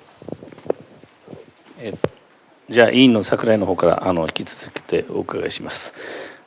先ほど注入水の注入という話がありましたけども、冷却のためにこれは技術的に見て大変必要なことであろうと思いますが、そうですか。先生おっしゃる通りでございます。それで海水と淡水との違いというのはございますか。原子炉を冷やすということで考えますと、どちらも同じような効果がございますけれども、当然に海水の方がさまざまな不純物が入っておりますので、それによってまた別の問題が起きるという可能性は淡水よりは大きいということだと思います。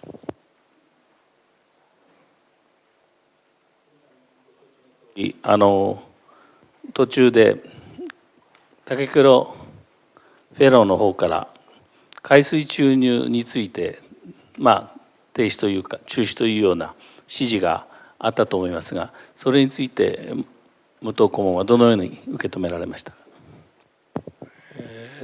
私当時はオフサイトセンターにおりまして、で発電所と本店の間のやり取りをテレビで見ている立場でございました。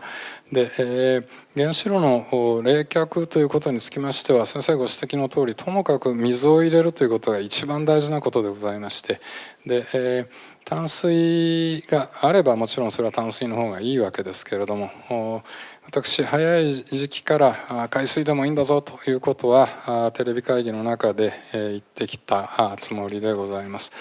でそういう中で海水の注入につきまして官邸からコメントがあったという発言が発電所長からあったわけでございまして、私はなぜかということはよく理解できませんでしたけれども、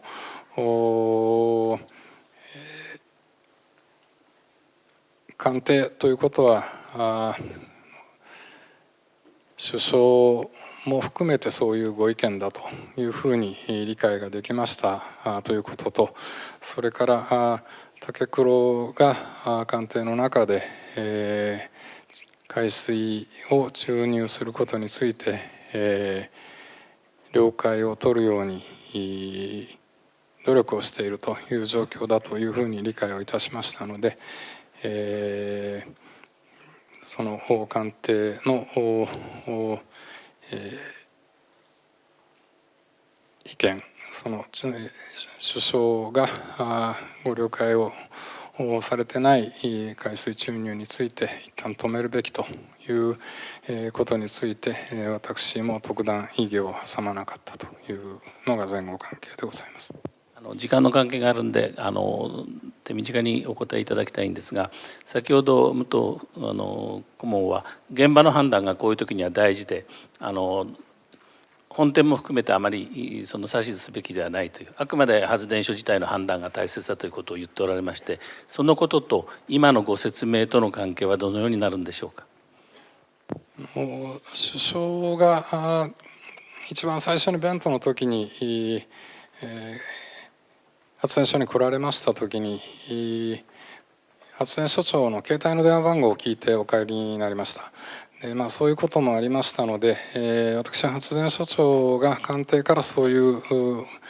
話があったというのは私テレビ会議を通じて私にとって見えたのは首相がそうおっしゃっているということだろうというふうに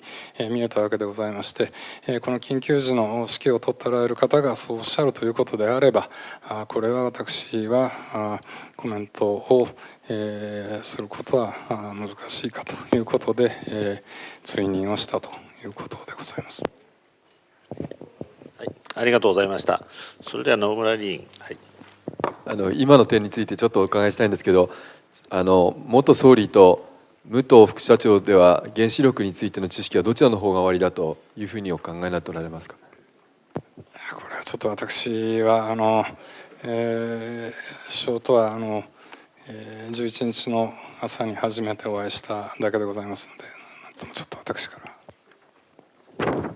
いや先ほど来から現場でというのは現場に専門家がおられるということが前提だということだと思うわけなんですが、そういう意味ではむしろ官邸の方が指示を出してきてもきちっと説明をして対応するっていうのがあるべき姿だったんではないかとも思うんですが、そのあたりはいかがでしょうか。私自身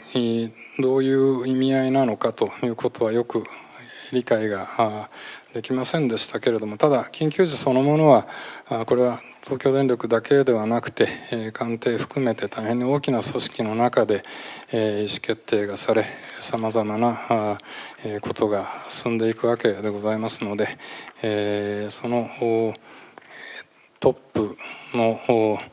を含めたご意向がそういうことであれば、これはそういう判断なんだというふうに私自身は思ったということでございます。わかりました。菅元総理はその原子力にも造形が終わりだということのようでありますけれども、常に総理が原子力についてのご専門であるとは限らないわけでありますが、緊急時において責任を取っている方が指示をすればそれに従うべきだということになれば、全くの素人であったとしても指示に従うということになってしまうと思いますので、そのあたりはいかがでしょうか。私自身もしも状況でともかく原子炉に水を入れるということ以外にそれ以上に重要なことはないというふうに思っておりました。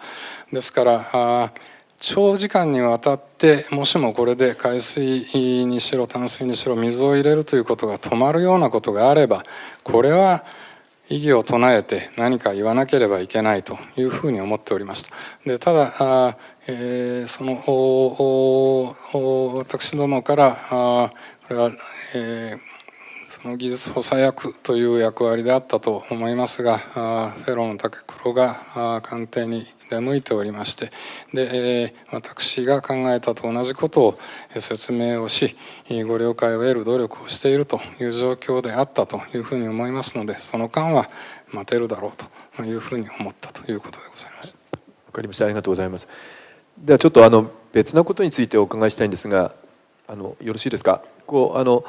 リスクアセスメントについてのお話をちょっとお伺いしたいのですけども、もともとその原子力立地本部というものの中では、この原子炉に対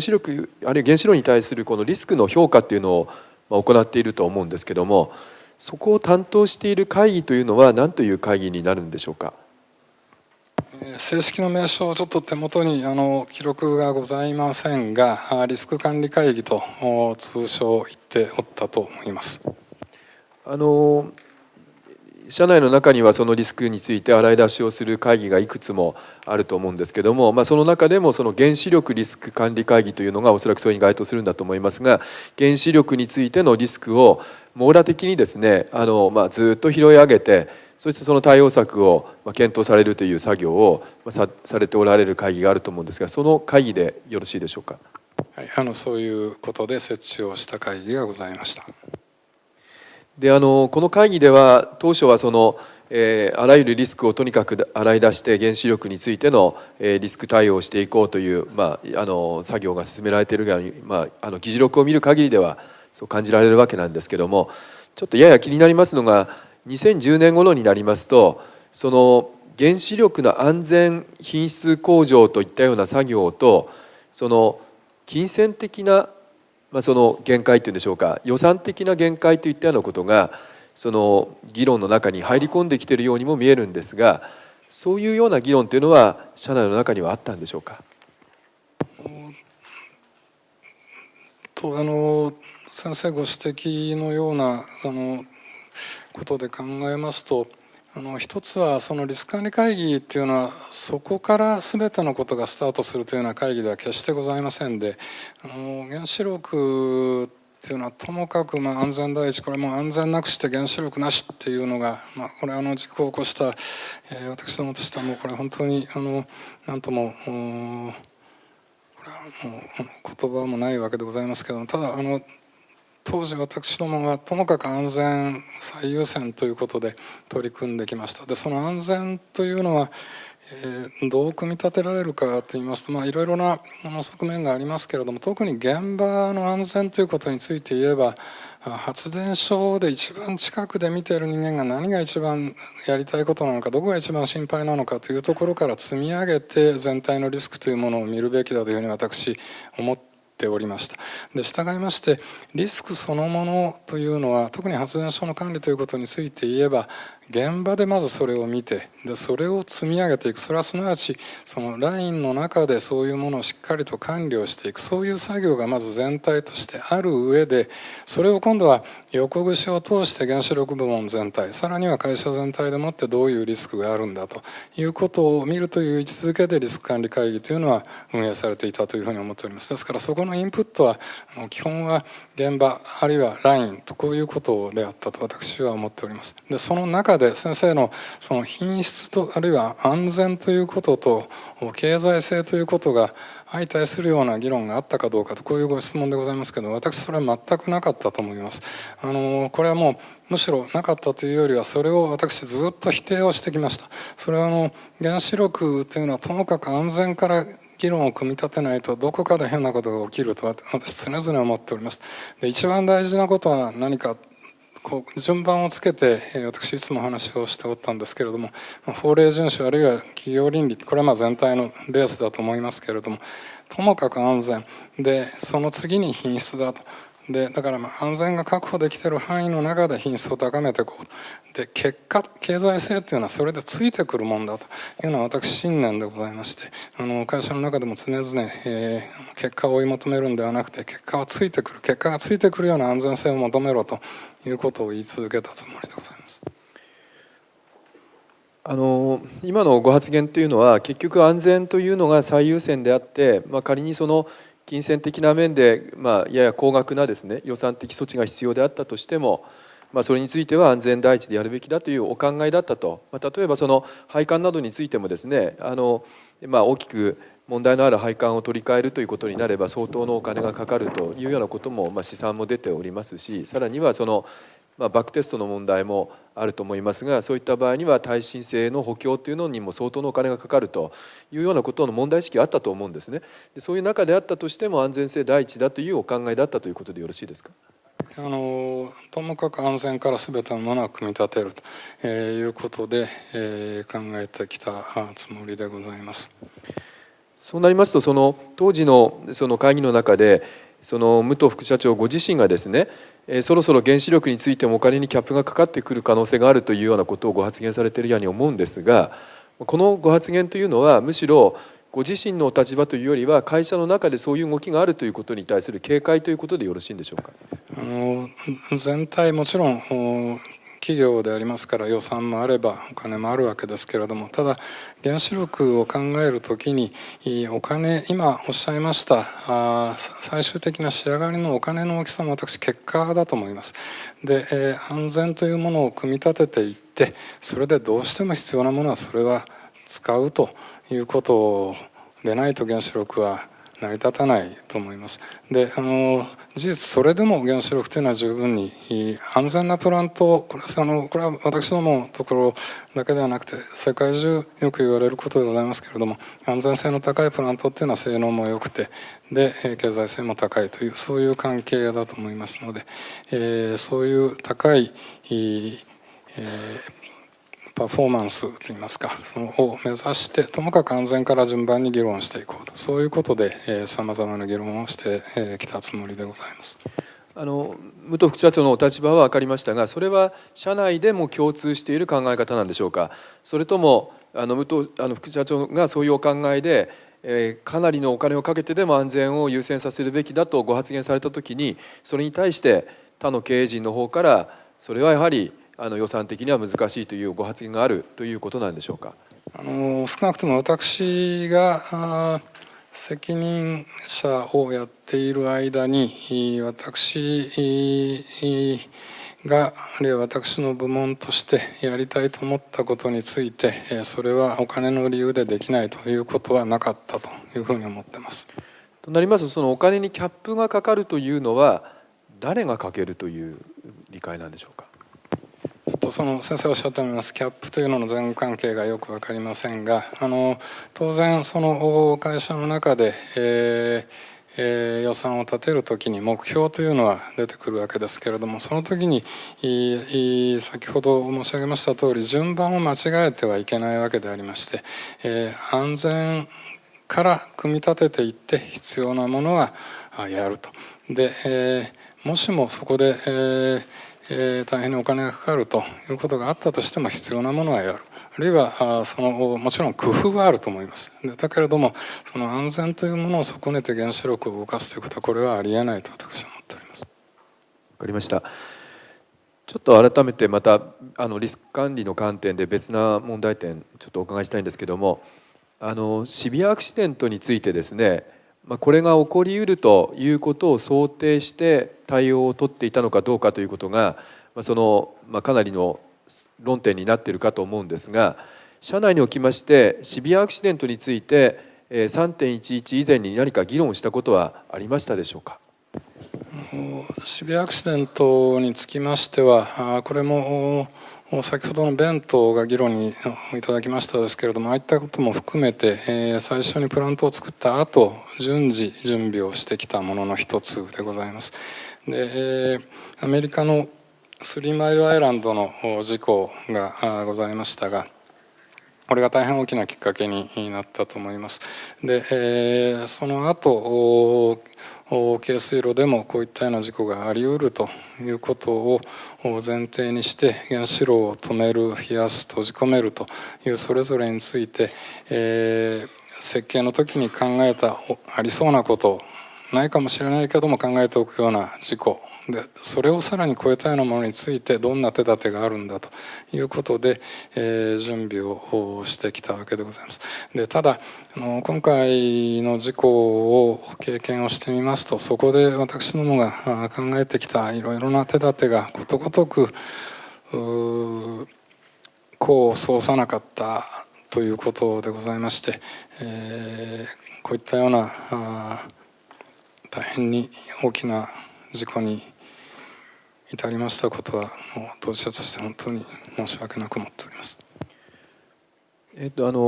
やはり後知恵っていうのはありますのでね、今になってみればああすればよかった、こうすればよかったっていうふうに挙げつらってもそれは無理なものもあるのかもしれませんが、ただやや気になりますのは、今のご発言が前提になっていたんだとしますと、先ほどお話の中に出てまいりました重要リスク管理表というたくさんの項目をですね挙げて、このリスクに対してはいついつまでにこういう対応をするということをずっと洗い出しをしているわけですね。それを拝見しますに、その中には残念ながらシビアアクシデントという項目がどこにも見当たらないわけなんですが、それは一体なぜなのでしょうか。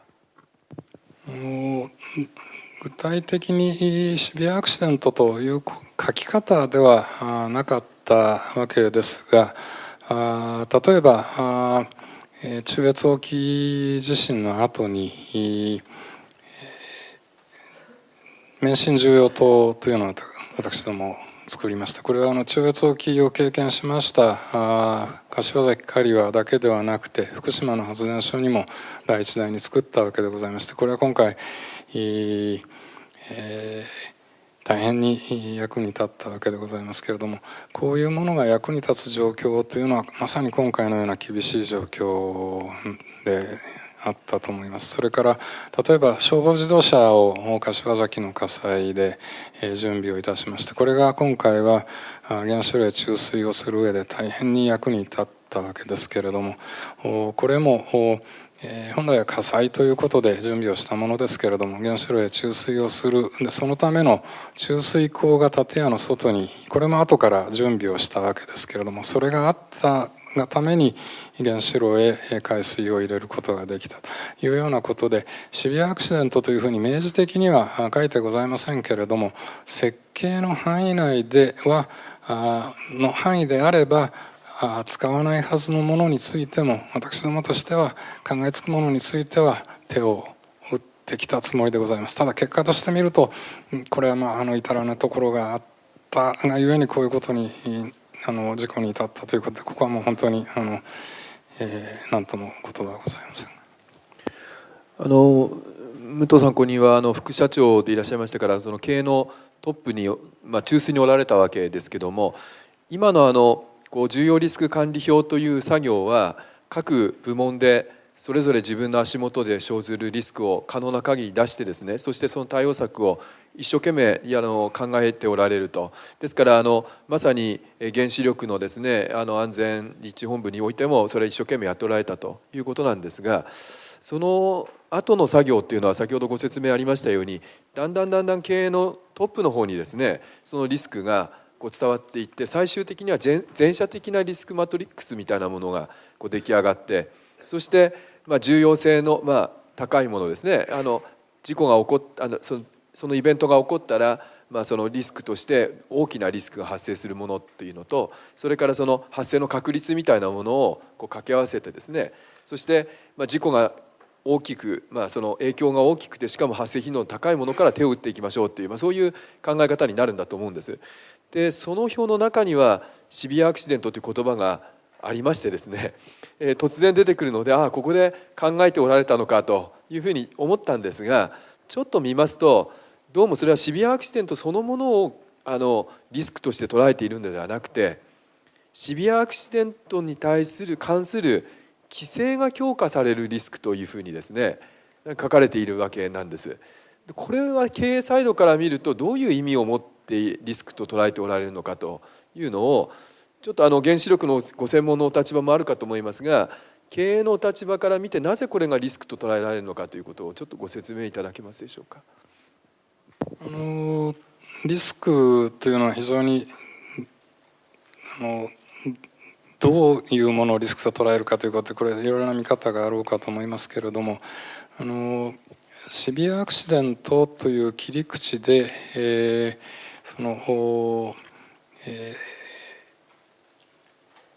原子炉の安全が損なわれるというようなことを前提にした議論というのは私はありえないと思っております。それは原子炉がその安全であるということを前提にして我々原子炉を運転しているわけでございまして、ただその安全性が確認をされていると私どもは思っていたわけでありますけれども、その原子炉についてさらにさまざまなより高い安全性を求めていろいろなことをやっていくというようなことはこれ当然に必要なことであります。で当初からアメリカから技術導入したプラントではありますけれども、例えば1つしかない制御系を3つにするとか、あるいはディーゼル発電機をさらに追設するとか、さまざまなことをやって安全性を高めてきているわけでございまして、でそういうことをやるということで全体の安全性は高まるわけでありますけれども、そういうことをやるということは今度は例えばプラントの運転計画に影響が出るとか、あるいは別途その許認可についてマンパワーが必要になるとか、全く別のそのリソースが必要になる可能性もあるわけでございまして、でそれはその安全性を高めるということであればそれはやるべきことでありますね。当然やるわけですけれども、そういうその新たに必要になると思われるものを新しい要因としてそこでリスクということで項目出しをしていったと、そういうものがいくつか目に留まったということではないかと理解をいたします。なるほど。今のご説明分かりますけども、非常に単純に考えてみますと、シビアアクシデントっていうのが問題意識が政府のあたりで高まってまいりますと、当然いろんな規制が及んでまいりますですよね。で及んでまいればそれに対して対応しなければいけなくなりますから、当然それにはコストもかかるというのが普通の経営の判断ではないかなと思うんです。でレギュレーションが増えればそれは当然経営にはコストという形でインパクトが生ずるというふうに考えて、それに対するですね、例えば資金繰りをしなければいけないという前向きな対応策を考えるべくそこにリスクとして捉えられるというのもあるかもしれませんが、逆に言うとそれを何とか回避しようっていうようなですね、そういうリスクという捉え方も見えるような気もするんですが、そのあたりはどうなんでしょうか。これ先ほどから申し上げております通り、そこをその安全性を上げていくことがそれと別の理由で嫌だという話はこれありえないと思います。安全どんなものでも私そうだと思うんですけれども、あるレベルでいいと思ったらそれはもうどんどん悪くなっていくということしかないので、常にやはり高みを目指していくということで初めて良さというのは出てくるんだというふうに私信じておりまして、安全もそういうものだと思います。ですから何か嫌だということだけしてなくて、ただそれは新しいリソースを要求する事柄になるわけですから、経営として取り上げてしっかり手を打っていくと、そういうことが必要だという意味合いで、そのマップの中に書き込むと、そういうことはあると思います。先般ですね、アメリカのNRC の方からのご説明を聞いたわけなんですけども、その時にアメリカでは規制は規制としてそれはもうボトムラインの要請で、そのミニマムな要請に過ぎないんだと。で事業者の方はむしろそれよりも自主規制という形でですね、もっと高いいわば安全規制を自分たちで開発して、そしてそれを遵守すべくですね努力をしているんだというご説明があったわけなんですが、今のようなお考えが基本であるとすればですね、そのレギュレーションはリスクというよりは、むしろレギュレーションというよりもそれがあるかないかにかかわらずですね、目指すべきその自分たちの安全対策はどのぐらいにあるのかということを洗い出してですね、そしてそれにどのぐらいのお金がかかるけどもそれが資金的に間に合うのかというようなことを検討されるというような、そういうような経営判断のプロセスがあってもいいと思うんですが、どうもそういうものはあまり散見されず、また東京電力さんがですね全国の電気事業者さんをリードする形でですね、そういったような自主規制でより高い基準で頑張ろうよということをお声掛けになられたという形跡もないわけなんですが、そういうようなことっていうのは今のようなお話の中からは普通だったら出てきそうなものなんですけども、そういう行動っていうのはなかった理由っていうのは何かあるんでしょうか。そこは先生がおっしゃっておられるそのことをがどんなことを具体的にちょっと指していっておられるのか、私ちょっとよくわからないところもございますが、むしろ電力業界内でいろいろな取り組みというのはやってきたつもりです。安全上問題がある、あるいは何かさらに高みを目指していくということで必要な技術課題があれば、これは各社がお金を出し合いまして、共通研究と言われる枠組みもございまして、みんなで勉強するというやり方もありますし、それから例えば不適合管理と我々呼んでますけれども、いろいろ発電所の中でトラブルが出るわけですけども、こうしたものについても普通はなかなか会社の外に出さないという業界もあるかもしれませんけど、原子力の業界ではともかくそういうものはみんなで共有するんだということで、これ共通のデータベースがございまして、そこへどんどん入れていくと。それから大きなトラブルがあれば、むしろそれはノーティスを出してみんなでこれやろうじゃないかというようなことをやるといったような会議体もございますし、規制だけで全てが成り立っているといったような気持ちで運営をしたということは私はないと思っております。わかりました。あと1点だけちょっとお伺いしたいことがあるんですが、先ほど来からのそのリスク管理の会議における討議資料の中でですね、福島第一原子力発電所の機器設定の誤りの調査の中でですね、その設備図書っていう言葉が出てまいりまして、この設備図書が適切に保存されていないことが判明したという、その確認がなされているわけなんですが、この設備図書っていうのは図面のようなものっていうふうに考えてよろしいんでしょうか。はい、図面を含む例えば使用書の類であるとか、系統の設計に関わるドキュメントであるとか、さまざまな設備に関する図書でございます。でそのリスクとしてですね、そういったものが整っていないことが分かったことによってどういうことのリスクがあるかという分析をされているんだと思うんですが、その中にはトラブルに見舞われた際に必要な情報が収集できず対応に苦慮するリスクがあるということが指摘されているわけです。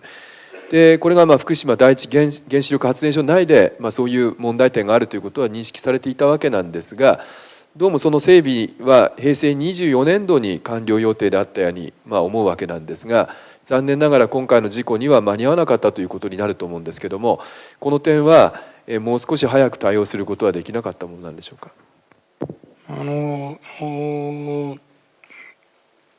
設備の図書と申しましても、これはものすごい量がございます。で特に新しい発電所はこれが電子化されておりまして、電子情報の形で、遠くからでも見れるし、回転もまた電子情報でできるということなわけでありますけれども、福島第一のように昭和40年代に作られたプラントというのは、これは紙で、ずっと管理をしてきております。で従いまして、これ発電所基本的にはその当初の設計を踏襲してきているわけですけど、途中で例えば新しい機器を追加するとか、あるいは配管のルートを変えるとか、いろいろな変更があり得るわけです。でそういうものについて、きちんと管理をしていくということは当然大事なわけでして、でそれを順次進めていたということでございます。これは大変に時間もかかる作業であったということで、そういう時間設定になっていたと思います。結果的にはこの事故の時にはまだ整備がなされない状況だったわけですけども、このことはこの事故対応には特に影響はなかったということでよろしいですか。これまでのところ特に何か今ご指摘の点が原因で対応上問題があったというふうには私理解をしておりません。ただなんとなくこの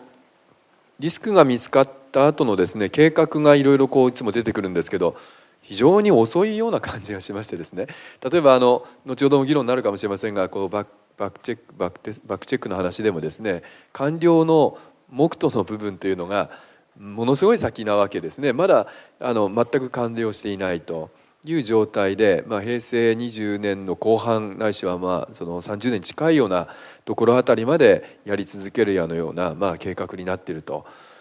それは終わらせることはできるのかもしれませんけども、普通の時間軸から考えるとそれはものすごい遅い感じがするわけなんですが、なんとなくのんびりしてる感じがするんですけど、これは何か原因があるんでしょうか。ちょっと具体的にどんな例をがその中に入っているのかということを見ないといけませんが、どんな課題でも短期的なもの、中期的なもの、長期的なもの、仕分けは必要だと思います。で、どうしても必要だというものはこれは即座に当然やるわけでございます。そういう中でさまざまにそれぞれに時間がかかるものについては例えば準備が非常に時間がかかるとか、何か調査しなきゃいけないといったようなもの、あるいは技術開発待たなきゃいけないようなものもあるかもしれません。ちょっと具体的な事例についてちょっと見てみないと何とも申し上げにくいと思います。わかりました。では私の方とりあえずいいですか。ちょっとちょっと待ってくださいね。先ほどの話で総理が、来られた時に吉田所長の携帯番号を聞いてたっておっしゃってましたよね。でそういう話だと、そうすると総理が吉田所長にどのような指示をしたのか把握しておられます？申し訳ございません。私は存じ上げません。だけど携帯番号は把握してないっていうのはちょっと変だなと思うんですけど、連絡ないんですかね。こう言われたんだけどどうしましょうって話はないですかね。いや具体的にそういうことも含めていろいろ現場の運営発話があったというふうに思います。またそれは確認ができればと思います。ちょっとおしまいに先ほどの野村委員の質問に関連しましてちょっと1点だけ、提起させていただきたいと思うんですが、前回のこの会議2月27日にアメリカの NRC 元委員長のメザーブさんが来られて、私どもいろいろ話を聞いて、その中で、安全文化の話をされてですね、原子力の事業者、それから施設で働く人、規制当局、全ての関係者にとってその個人として最大の安全について最大の責任を持つし責務を感じる必要があると、そういう自覚を持つことが極めて大事だと、そういうことで、もし例えば職員あるいはその事業で働く人がですね、何か問題があるという時にはそれを上司に伝えると。で、そういう安全の懸念が表明された時にはその伝えた人、一種の内部告発者かもしれませんけど、こういう人は罰則を受けてはならないと、むしろ守られなければならないと。で、高いレベルでその提起された問題をきちんと審議すると、いうことが極めて重要であると、そういうことが実行されているというお話をされたと思うんですね。極めて当然のことだと思いますし、そういうことを考えますと、とかく我が国の場合には過去に事故があって、JS4 の事故その他があって、とかくその東電の隠蔽体質というようなことが正常言われたこともあると思いますし、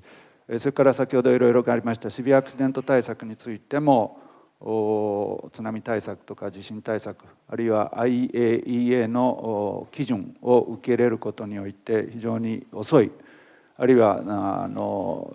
極めて消極的っていうんですかね、そういうことが見られたということが正常言われております。そこで東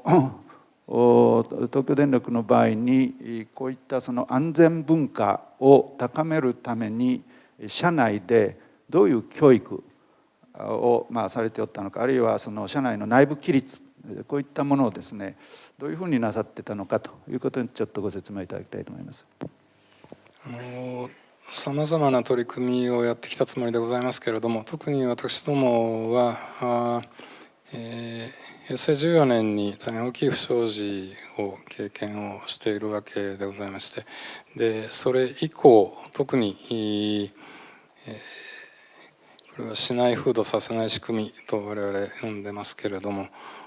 ともかく事業の透明性を高めるんだと、情報公開を進めるんだというようなことを大前提にしまして、で企業倫理の徹底をする、あるいはいろいろなことをしっかりと作業環境を整えてマニュアルを準備をしていくといったようなことをやってまいりました。で特に先生ご指摘の言い出す、あるいは見えるようにするというのは大変重要だと私思っておりました。で原子力は業界全体で一つのパフォーマンス指標というのがございまして、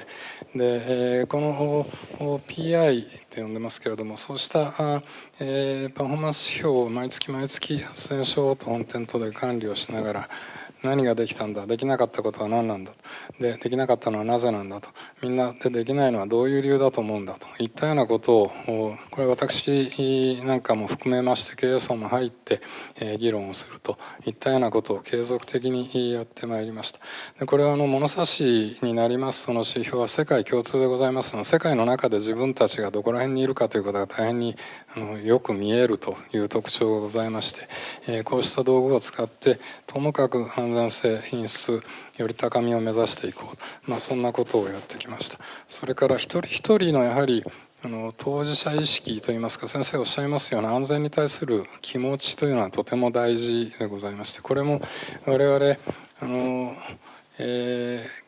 一つの研修プログラムを実は持っておりまして、発電所でいきますと、グループをまとめるような立場になる人間については基本的に全員これを受けさせようということで、例えば人とのコミュニケーションというのはどんなふうにしてやるんだとか、あるいは問題意識を持った時にそれをどうやって自分の問題と捉えて答えを見つけていくんだといったようなことを、系統だって教えると、そんなこともやってまいりました。それではまた見させてもらいたい、またそのうちその訪問させてまた見させていただきたいと思いますが、よろしいですね。じゃあ石橋先生の方から。委員の石橋です。ちょっともうあんまり時間がなくなってきましたけれども、事故前のですねプラントの耐震安全性について具体的なことをいくつか伺いたいと思います。2006年の9月の耐震設計審査指針の改定に伴って、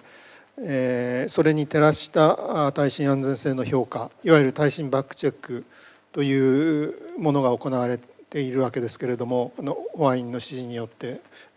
行われているわけですけれども、で東京で福島第一原発の場合には5号機を代表プラントにして、まず2008年の3月に中間報告書を出しておられますね。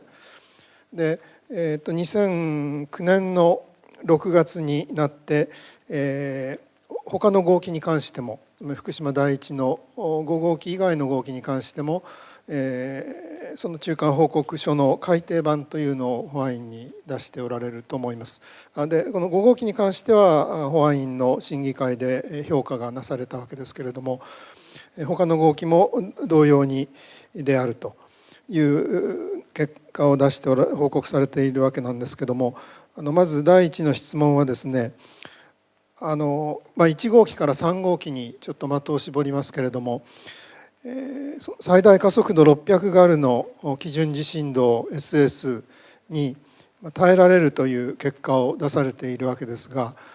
その耐えられるためにですね、耐震補強をした設備機器配管系っていうのはいくつかあるんでしょうか。1号機から3号機についてでございますか。申し訳ございません。600ガルにするにあたっていろいろなことを考えておったと思いますが、ちょっと手元に具体的に何をやったかというのはございませんので、後ほど確認をさせていただければと思います。はい、ただ何もしないで、つまり旧指針に対しては、最大加速度370ガルまでは耐えられるということだったわけですから、その設備機器配関係によってはですね、何もしないでもクリアしたものはあるかもしれませんけど、やっぱり何がしかの補修補強、そういうことをしてそれで計算したら600ガルでも大丈夫ですよっていうものも当然あったんだと思うんですけども、じゃあこれに関してはまた後日お願いします。それで、ただしこの中間報告書に載せられている設備機器配関係は非常に数が限られてるんですね。制御棒を入れてたった7つですね。でそれぞれについてのその評価部位も一番厳しいところということで選んでおられますけれども、限られた場所だけですね。っていうことは膨大な部分がその耐震安全性評価されないで残っていたわけですけど、これは当然最終報告書に向けて、この2009年6月以降も継続してなさっているという理解でよろしいですか。それで結構でございます。ただし、3.11 の直前ではまだ完了してなかったという、これもよろしいですね。結構でございます。ということはですね、福島第一原発は最大加速度600ガルの基準地震動 SS に耐えられるプラントであるというふうに、なんとなく受け止められていますけれども、そういう実証的にその、安全上重要な設備機器配関係のすべてがですね、きちんとチェックされてはいなかったということになりますね。耐えられるかどうかということになりますと、これは少し違った視点があろうかというふうに私は思います。で先生ご指摘の通り、中間で2009年でございますか、ご報告させていただいたものは主要な機器について、これ原子炉を止める、冷やす、閉じ込めるというふうに考えたときに大事な機器を選びまして、ご指摘のように新しい基準地震動で耐えるかどうかと、こういうことを見たものでございます。で残りの機器につきましてはさらに詳細に作業をしている最中に今回の震災にあったと、こういう前後関係でございますが、ただ機器そのものにつきましてはそれは設計ベースで見た時にどうかと、先ほどの議論とも通じるところがあろうかと思いますけれども、実際に物が壊れるかどうかというのはこれまたもう一つ別の議論があろうかと思います。それはそうですけれども、ただこの保安院の評価を見てもですね、要するに評価部位の応力値を計算して、でそれが評価基準と照らしてですね、そのより下であるから小さいから大丈夫なんだっていう、そういう結果を示しているわけで、きちんとそれが示されているかいないかっていうことはやっぱりこれは非常に大きな問題、大事な問題だと思うんですけれども、私が今ここで確認したいのは 3.11 の直前にはそれともう一つ、その制御棒を含む7つの設備機器配関係、これだけが安全上重要だっていうわけではなくて、まだ安全上重要なものは他にもいろいろある。でとりあえずその7つを選んだっていうことが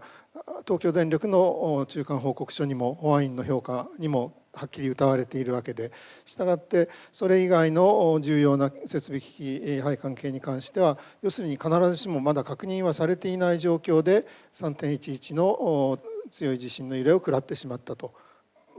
客観的事実としてこういうことであるということは確認できますね。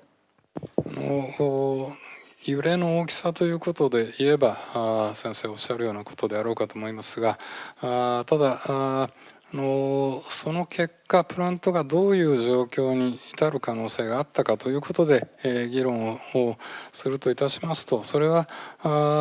370ガルといいますか、そのもともと考えていた大きさと今回のものとの比率ということで考えましても、例えば実際に大きな振動台で機器を揺すったりするようなことをたくさんやってるわけでございまして、そういうところで確認をされている実際の設計の誘導というのは大変に大きいものがあったということはあるというふうに思っております。はい、そういうことで言えばちょっと付け加えれば、もともと特に1号機がですねGEとの短期契約で作られた時には機能保持検討用地震動っていうのの最大加速度は265ガルだったわけですから、それが1978年の旧指針で370ガルに引き上げられて、それが今回600ガルに引き上げられたということで、そこのところのその補強や何かがどういうふうに行われたか、チェックがどう行われたかっていうのはきちんと我々も今後調査を継続したいと思っておりますけれども、はい、じゃあこの件はどうもありがとうございました。で次にですね、副本部長をなさってた時かと思いますけれども、平成20年2008年の6月から7月ぐらいにかけて津波の問題ですけれども、津波に対する社内の検討っていうので、非常に高い想定波高が示された。場所によりますけれども、9メートルから15メートルを超えるぐらいの値が示されて、でそれが武藤さんや吉田さんも含めて、そういう報告が上がってですね、検討なさったということですけれども、そういうのが出てきたにもかかわらず、そこで迅速な津波対策を見送ったという一番の理由は何だったんでしょうか。経緯を少しご説明をさせていただいた方がよろしいと思いますが、この福島の発電所は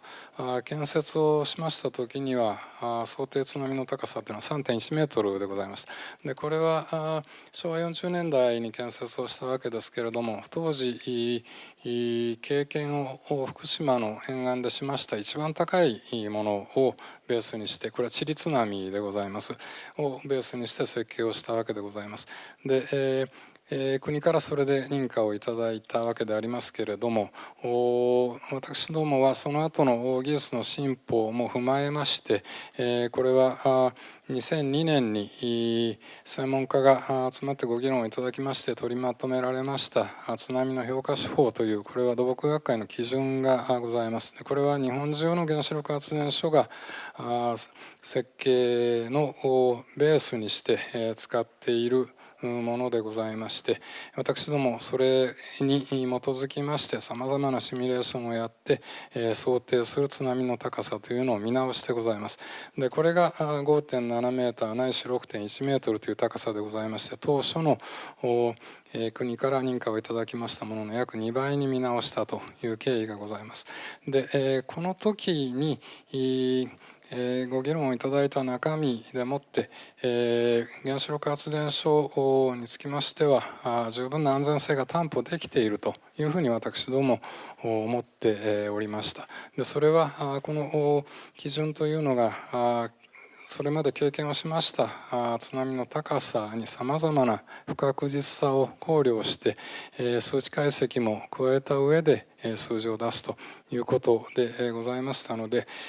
そういう考えであったわけでございます。で一方今ご指摘の試しの計算だと我々試算と呼んでおりますけれどもにつきましてはその2002年の土木学会の基準では過去これは記録がなかったということで考えなくて良いということになっている海域、これ具体的には日本海溝沿いの福島県沖茨城県沖でございますけれども、ここでどこでも地震があるかもしれないというご意見があったことを踏まえて、そこにもしも波源を置くとすればどういうことになるかという全くの試しの計算をしたわけでございます。でその具体的な波源のモデル、そこへどういう大きさのものを置くのかといったようなことについてはまとまった知見はなかったということでございまして、でその結果を踏まえまして私どもとしてはそれでは日本中の発電所を設計するにあたって使っている土木学会の基準でそこをどういうふうに考えたらいいのかということをもう一度先生方にご議論いただこうということで土木学会に検討をお願いをしたというのが経緯でございます。はい、でちょうどその1年前、先ほどから何度か出てきてますけれども、2007年の7月16日に新潟県中越沖地震で、柏崎刈羽原子力発電所が大変な被害を受けたわけですけれども、このこれは東京電力にとって大変大きな出来事だったと思いますけれども、これの最大の教訓というのは何ですか？大変に大きな地震であったわけでございまして、これはさまざまな教訓がありますけれども、一つはやはり安全上重要なその原子炉を止める、冷やす、閉じ込めるという機能は設計を大きく上回る地震であったにもかかわらず、これはきちんと機能したというふうに私ども思っております。ただその周辺で大変多くのものが壊れたということで、先ほど申し上げましたトランスの火災もそうでございますし、事務本館の損傷もそうでございます。あるいは消防の配管が壊れたといったような、そういったようなところについて、さらに大きな地震が来ても大丈夫なように対策を取るということで、これをしっかりと対策を取ってきたということだと思っております。この地震被災にはですね、海底活断層を見落としてたというか、過小評価したというか、そういうことが深く関係していると思うんですけども、そういうことはあまりご記憶にないですか？活断層そのものにつきましては、先生ご指摘の震源の中圧沖の断層、いわゆる FB と我々呼んでおる断層でございますけれども、これについてのご質問かと思いますが、これにつきましては私どもも活動性があるという評価を中圧沖地震の前にしたわけでございますけれども、ただ我々その時に予測をすることが残念ながらできなかったのは、その震源からの波が柏崎の非常に複雑な地中の地形の中を伝わる中で増幅をされると、大変大きく増幅されるということについて、大変にこれは振り返ってみますと申し訳ございませんけれども、思いが至らなかったということで、大変大きな地震動になったということだと思っております。地震現象をトータルに捉えた時はですね、その震源の問題、それの地表の表れである活断層の問題、あるいは今おっしゃったそこから放出された地震波が地表まで伝わってくる電波の問題で、そうして地面が揺れる地震動の問題で、さらに地殻変動とかですね、余震とか、そして海底で起これば津波が出るとか、そういういろんな現象がトータルの地震現象としてあるわけで、この見方によってはですね、柏崎刈羽原子力発電所の地震被災っていうのは、要するにそんなところで沖合であんな地震が起こるとは思っていなかった、想定していなかった。で、今おっしゃった波動の電波が複雑な地下構造であんなことになるとは思わなかった、地震の揺れがあんなに大きくなるとは思わなかったっていう、そういう要するに自然現象であるその地震現象、トータルの地震現象の想定が至らなかったというか、過小評価というか、そういうことがあったと、私は思うんです。であの時はその海底活断層なり地震の揺れなり波動の電波、そういう側面で姿を現しましたけども、今回の福島の事故はですね、言ってみればそれが津波という形に姿を変えただけであって、もう根本はですね、その自然現象を過小評価するというその大きな人間のあるいは技術のそのおごりというか甘さというか、そういうことで根は一つだと思うんですけど、じゃあそういう受け止め方は全然なさってないということですね。大変に今回の津波を経験いたしました私どもの津波に対する備えが至らなかったと、これは今振り返ってみますと本当に申し訳なく思っております。で、ただこの今の地震の問題も津波の問題もそうでございますけれども、いわゆる外から大きな力が加わるような、そういうことに対してどう発電所が備えるのかと、そういう自然現象に対する備えということだと思うんですが、これはご指摘のように大変に全体大きな影響を与えるということは我々これは当初から認識をしておりましたので、それに対してはしっかり備えをするということで取り組んできたつもりでございます。で、地震について言いますと、地震の波の大きさももちろんありますけれども、その後今度はそれで揺れることになる機器の設計の中にも大変大きな余裕があるわけでして、そういうもの全体として安全性を確保すると、そういう仕組みになっていたと思います。で、津波についてはそもそもそういう大変大きい影響があるということはでありますけれども、先ほど申し上げました通り、専門家のご議論いただいた基準の中で我々としては安全性は十分に担保されているというふうに思っておりましたし、でその後さまざまな知見が出てきたことも踏まえまして、それは現在で安全性が担保できているということを前提に、これは他の安全性向上もみんな同じでございますけれども、一歩一歩積み重ねてより高みを目指すということを我々やってまいりました。で、この津波についても今安全だからといってそれで良いということではなくて、より高い安全性を目指してどうあるべきかということについて、これは専門家の先生方のご判断でございますので、土木学会にこの地震推進本部がおっしゃった見解、あるいは上岸津波ということで論文をお書きになった先生もいらっしゃいますが、こうしたものにつきましてどういう扱い方をしたらいいんだということをしっかりとご議論をいただきたいと。で、私どもとしてはそこで出た答えがどんなようなものであれ、それは当然にしっかりと対策を取ると、そういうつもりでおりました。で、最後にもう一つ伺いたいんですけども、昨年のその3月11日 3.11 の8日前のですね、3月3日に東京電力ほか合計3社でしょうかね、文部科学省の地震調査委員会の事務局と非公式の会合を持って、でそこで文科省が準備をしていた地震調査委員会が準備をしていた長期予測の報告文ですね、巨大地震津波の長期予測の報告文、それに関して表現の修正を求めた、その電力側が表現の修正を求めたという報道がなされています。で、これは報道だけじゃなくて、実は政府の事故調査検証委員会の中間報告書にも書いてあります。で、この会合のことは当時ご存知でしたか？3月3日の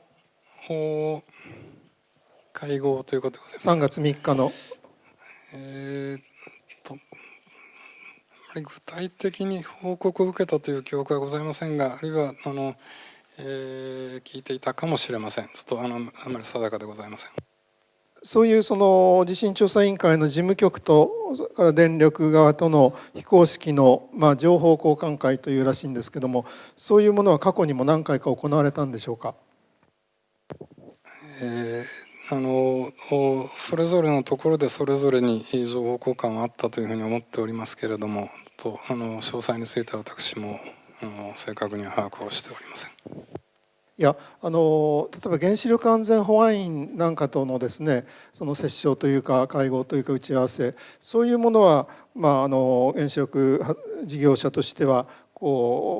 通常のルートだと思うんですけども、その地震調査研究推進本部、地震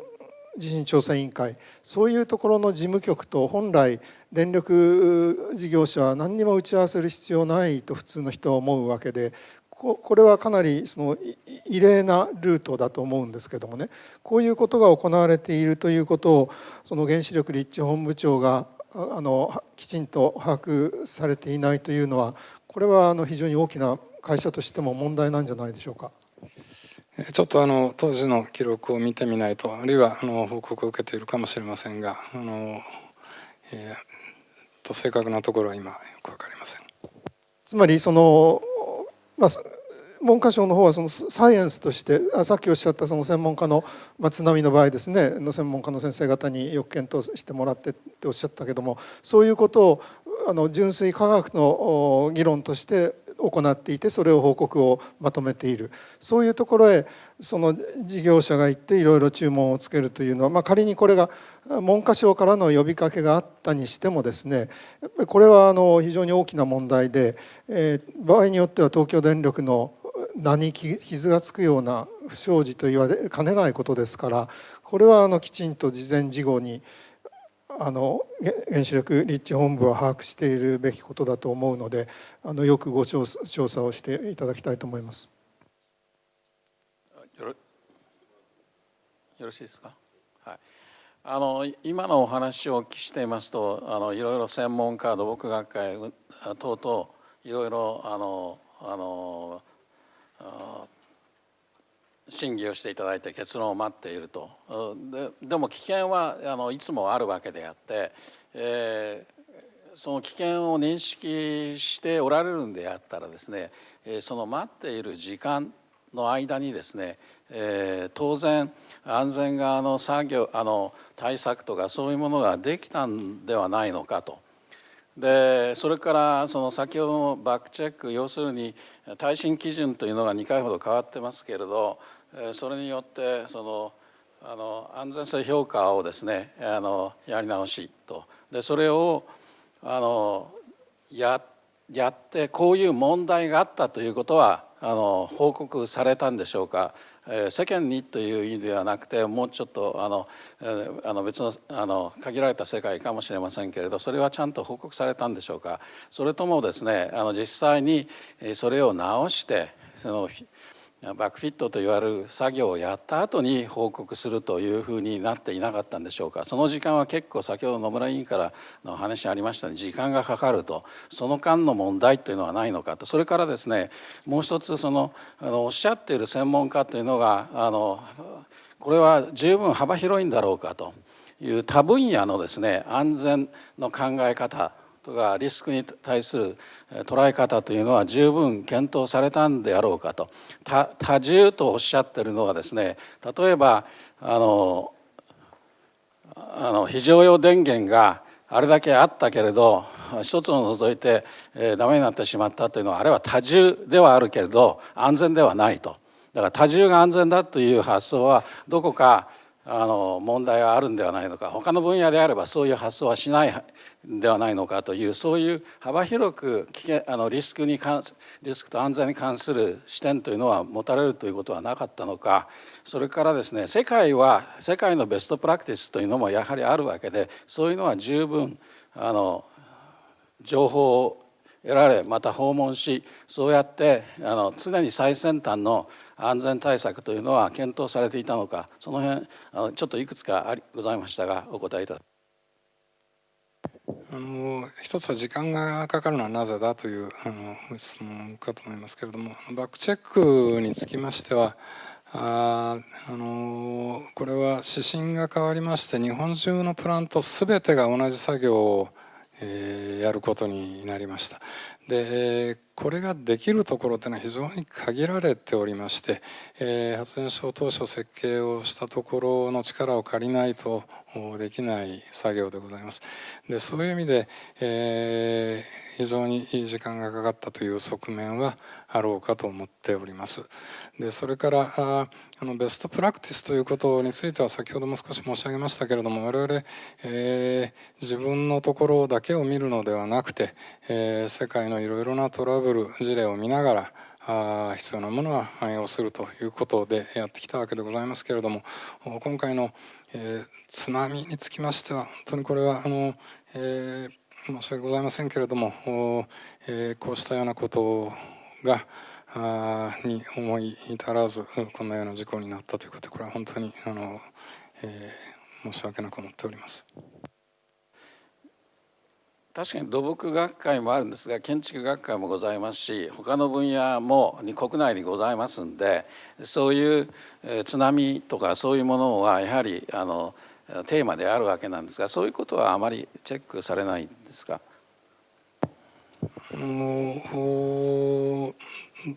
これはやはり津波の評価ということで、原子力発電所の設計のスタンダード基準を土木学会が作っったという経緯がございますので、そこで、専門家の方にご議論いただく。でただ合わせて先生ご指摘のようなより安全性を高めるためにどんなことがあり得るのかということは社内で検討は並行して進めていたというふうに思っています。でそのバックチェックの作業が終わって確かにバックフィットすなわちそれを回収するというのは時間かかるのはよくわかるんですが、バックチェックが終わった時点でですね、こういう問題があったということは報告されたんでしょうか。バックチェックが終わったところで、はい、実際にこういう耐震基準に合わないものがあったということをですね報告されたんでしょうか。バックチェックそのものはまだ進行中でございましたので、全体その中で、必要なものがあれば耐震強化をしていくということで進めていたということでございます。ただ耐震強化をするのは時間がかかるとおっしゃったんで、でもバックチェックの結果こういう改善点があるというのは分かるわけであって、それは公表されてないんですか。すでにですね福島第一について、途中で、耐震強化の工事を先行してやったものもございまして、こうしたものにつきましては地元にご説明をさせていただいたものがあります。例えばいろんなものが通っている道道の周りを地盤改良して耐震強化をするといったようなことをやったりしておりますけど、そうしたものはその都度ご報告をしてまいりました。実際に作業が終わった後ということですか。いやそういうことをやるということでご報告をしたと思っております。はい、じゃあ野村さん。声がちっちゃいからごめんね。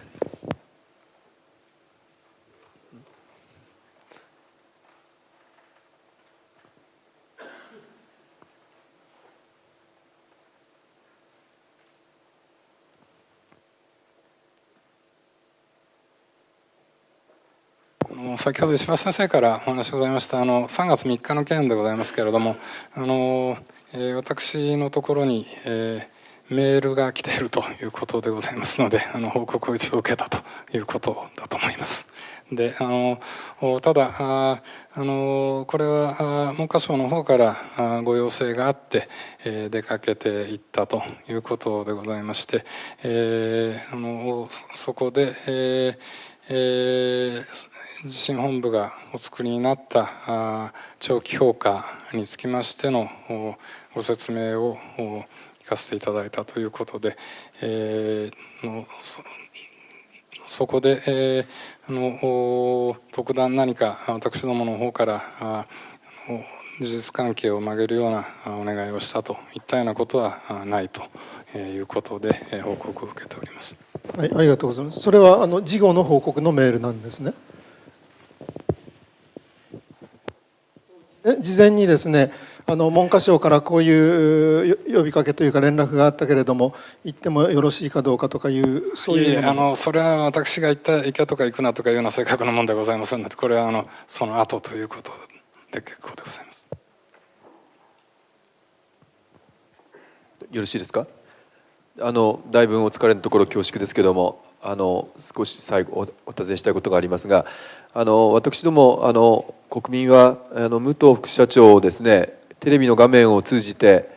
事故の後たくさん拝見する機会があったわけですが、その時に私どもは東京電力にはその原子力の専門家がたくさんおられて、その方々が原子力の今の状況について正確に情報を提供してくれるだろうという期待のもとにですね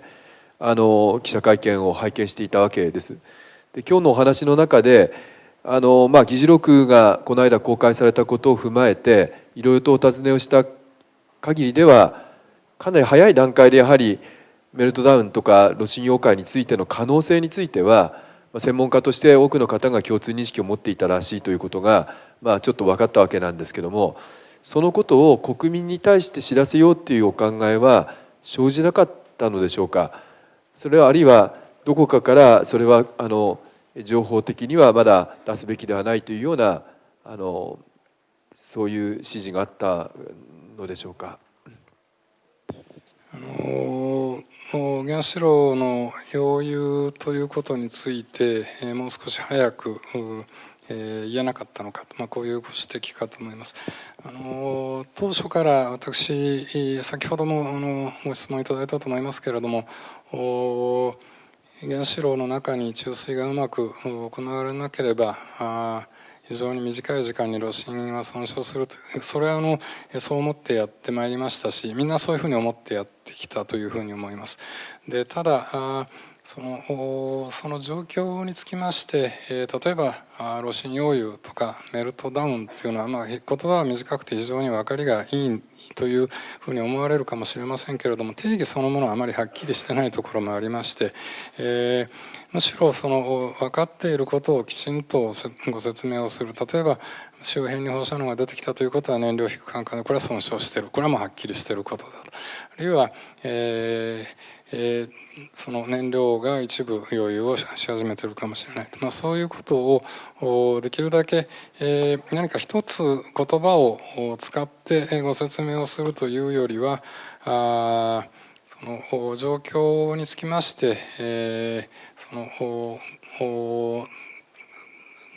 一つ一つをご説明をするということで、決してこれは何か隠そうとか事故を小さく見せようというようなつもりがあったわけでは全くないんですけれども、むしろ、そういうふうな説明をすることで、正確さが期せるんではないかというふうに思ったということはあったかもしれません。ただそれがご指摘のようなご批判につながったという側面も今にして思うとあるというふうに思いますので、ここは非常に限られた情報の中でどういうそのご説明の仕方がいいのかということについてもう少しよく考えていく必要があることなのかなというふうに思います。会見はあれでしょうか、当時そのテレビの前にお立ちになる時には内部でのその QA っていうんでしょうか、対応についての検討をした上でお出になられてたんでしょうか、それとも武藤副社長ご自身の判断でその場でいろいろと答えをされていたんでしょうか。両方あったと思います。私自身がその状況をすべて逐一時を追って把握をしていないものもあったかもしれません。そういうものについては状況の報告を受けたものもあると思いますし、あるいはそういうものをベースにして私がどう判断したかということも中にはあったように思います。例えば3月27日の会見では各種についての測定装置はないというようなご発言をされて各種ですかね、各の種類ですねについての測定装置はないというご説明だったんですが、29日の時点では23日に調査機関に依頼していたっていうようなことをまたご発言されたりというような副社長ご自身もだいぶ混乱されていた感じが当時の記録を拝見してみますと分かるわけなんですが、それは副社長にもなかなか正確な情報が上がってなかったということでよろしいんでしょうか。各種測定装置がないとちょっと私もあんまり記憶はっきりしませんけれども、発電所あるいは東京電力の中にないということを申し上げたんではなかろうかなと思います。レーター線の測定ではないかと思いますが違いますでしょうか。それは東京電力の中にないというご発言だったと分かりました。ただいずれにしましてもですね、私ども過去のことを申し上げるのはどうかとは思うんですが、過去にやはり直近でもいわゆるそのトラブル隠しと言われる出来事があったということはみんな国民は知っているわけですね。そういう中で今回の事故の際もですね、なんとなく新しい情報が出てこないんじゃないかという不信感をやはり与えてしまった部分というのもあるように思うんですけども、それは先ほど慎重を期してですねファクスをご説明すればいいんであって、この説明はあまり過分な説明はしない方がいいというご判断だったということなのかもしれませんが、いかがなものでしょうか。ともかく過去先生おっしゃいますように不祥事以降透明性っていうのはキーワードでございました。でともかく包み隠さず起きていることはきちんとご説明をするんだというのが基本姿勢で、これは貫いてきたと私は思っております。ただ起きていることを正確にお伝えをするということと、相手に伝わるということとはなかなか違うところがあるということかと思っておりまして、ちょっと私もこれはどんなことにしたらいいのかちょっとまだあまり答えがまとまっておりません。わかりました。ありがとうございます。今日のご発言の中では菅総理が事実誤認に基づいてかなり激しく叱責をされたことに対してのご意見があったわけですけど、そのあたりはむしろもっとしっかりと強く言っておいてほしかったなっていうふうに思っている国民の方もいると思うんですね。そういう場面においてそういう事実が違いますよということを言うべきだったような気もしますし、あるいは総理がこちらに来られるということに対してやはりその場ででもですね、対応にもう少しその時点で東京電力の方として自分たちが現場を守ってるんだからという強い対応があってもよかったような気もするんですけども、そのあたりっていうのはいかがなものでしょうか。今のようなご指摘の点もございますし、それから今回の先ほどからご指摘をいただいている津波あるいはシビアアクシデント等々、いろいろな今回の事故を通してどうしたらよかったのか、こうやったら防げたのか、こうしたらよかったのかって、実は本当に当事者であった立場でいまだに実は自問自答していることが多数ございます。まだあんまりはっきり答えもないんですけれども、事故についても今の情報の発信もそうですけれども、例えば事故について言いますと、やはりこれまでの考え方とは少し違う新しい発想といいますか、例えば地震にしても津波にしても何か考えないと設計っていうのはできませんですけれども、そこをもうこれはシナリオとは別に何かそういう超えるものが来たとしても最低限これだけのものは絶対守っておくんだというような、何か新しい柔軟な発想みたいなもので備えなければいけなかったのかなと今振り返ってみると思ったりするところもあるわけですけど、そういう少し今の情報発信のお話も含めまして、少しこれまで私どもがとらわれてきた発想を変えて、いろんなものを見ていくことが必要だったのかもしれないというふうにちょっと振り返ってみまして感じているところでございます。これは設計思想の基本的な問題ということだろうと思いますが、最後に時間もありませんので2つどちらかというとイエスかノーでお返事できるような質問1つずつさせていただきますので、まず石橋さん。簡単な質問。石橋さんからどうぞ。先ほど、政府の地震調査研究推進本部の長期予測で土木学会の津波評価技術とは違う見解が出たことに対して、2008年に東京電力として検討があったという話が出ましたけれども、実はですね、これは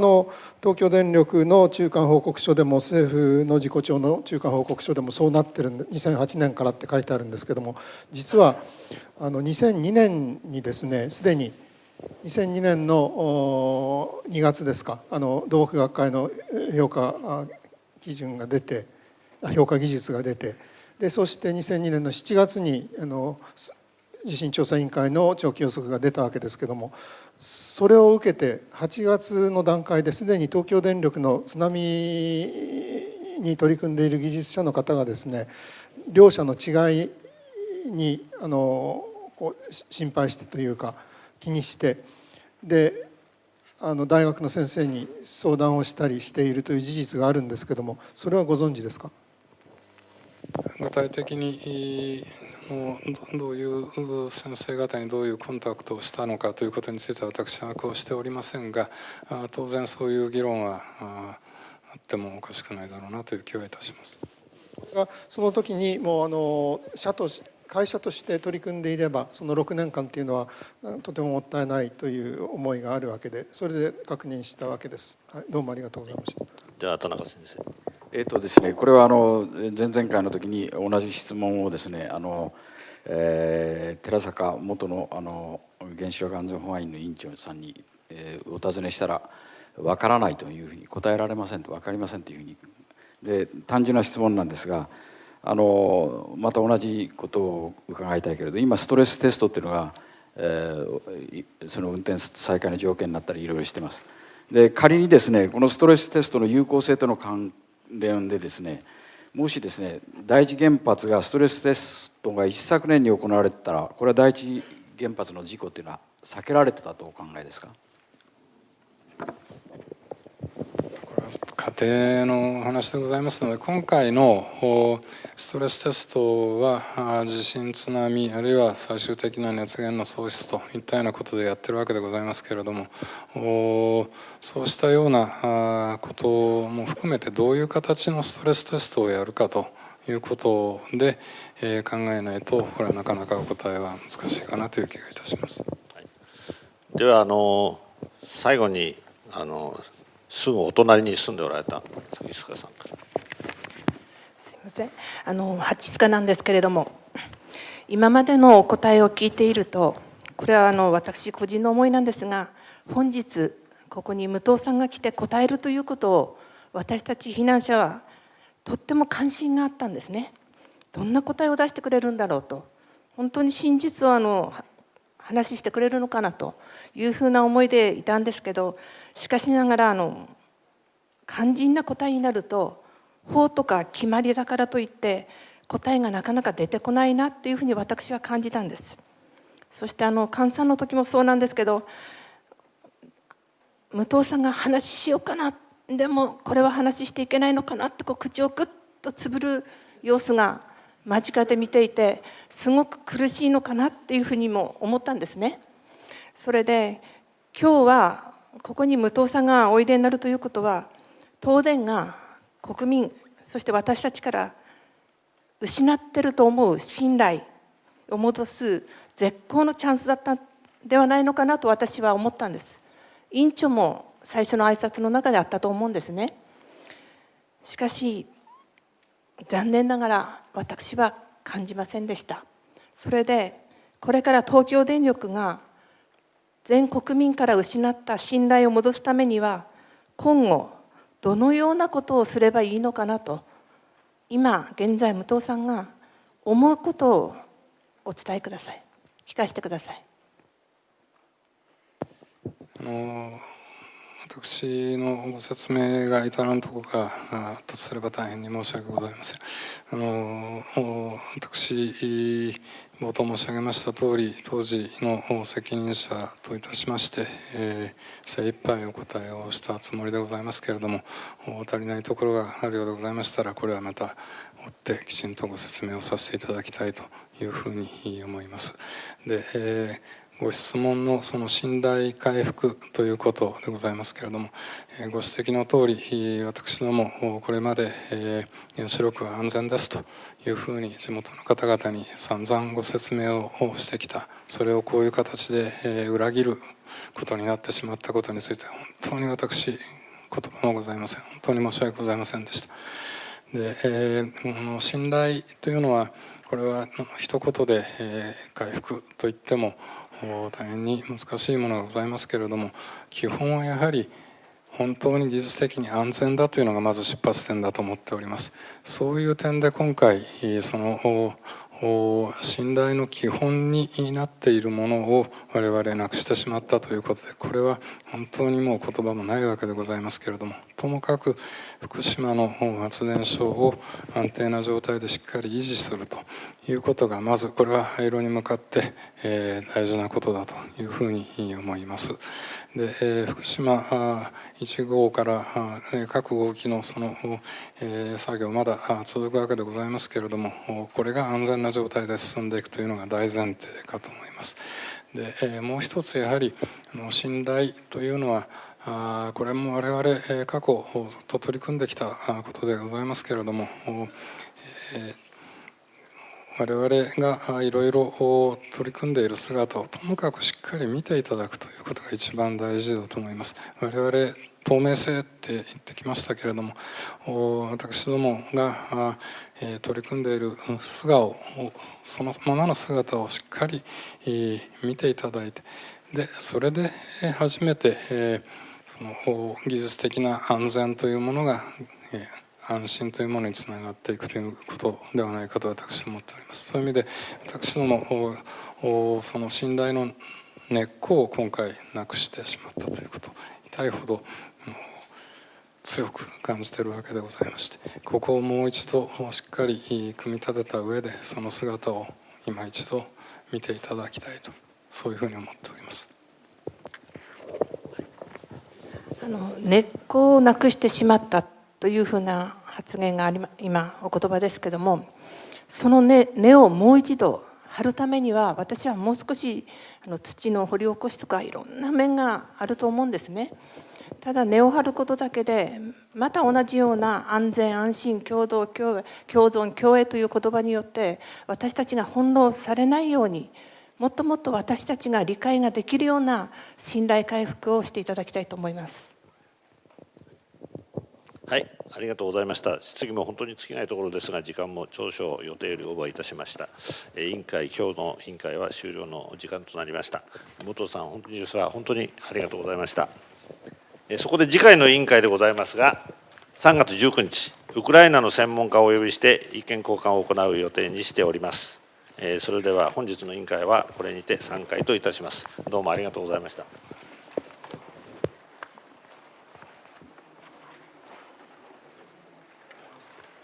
メディアの方にご連絡をいたします。記者会見ですが、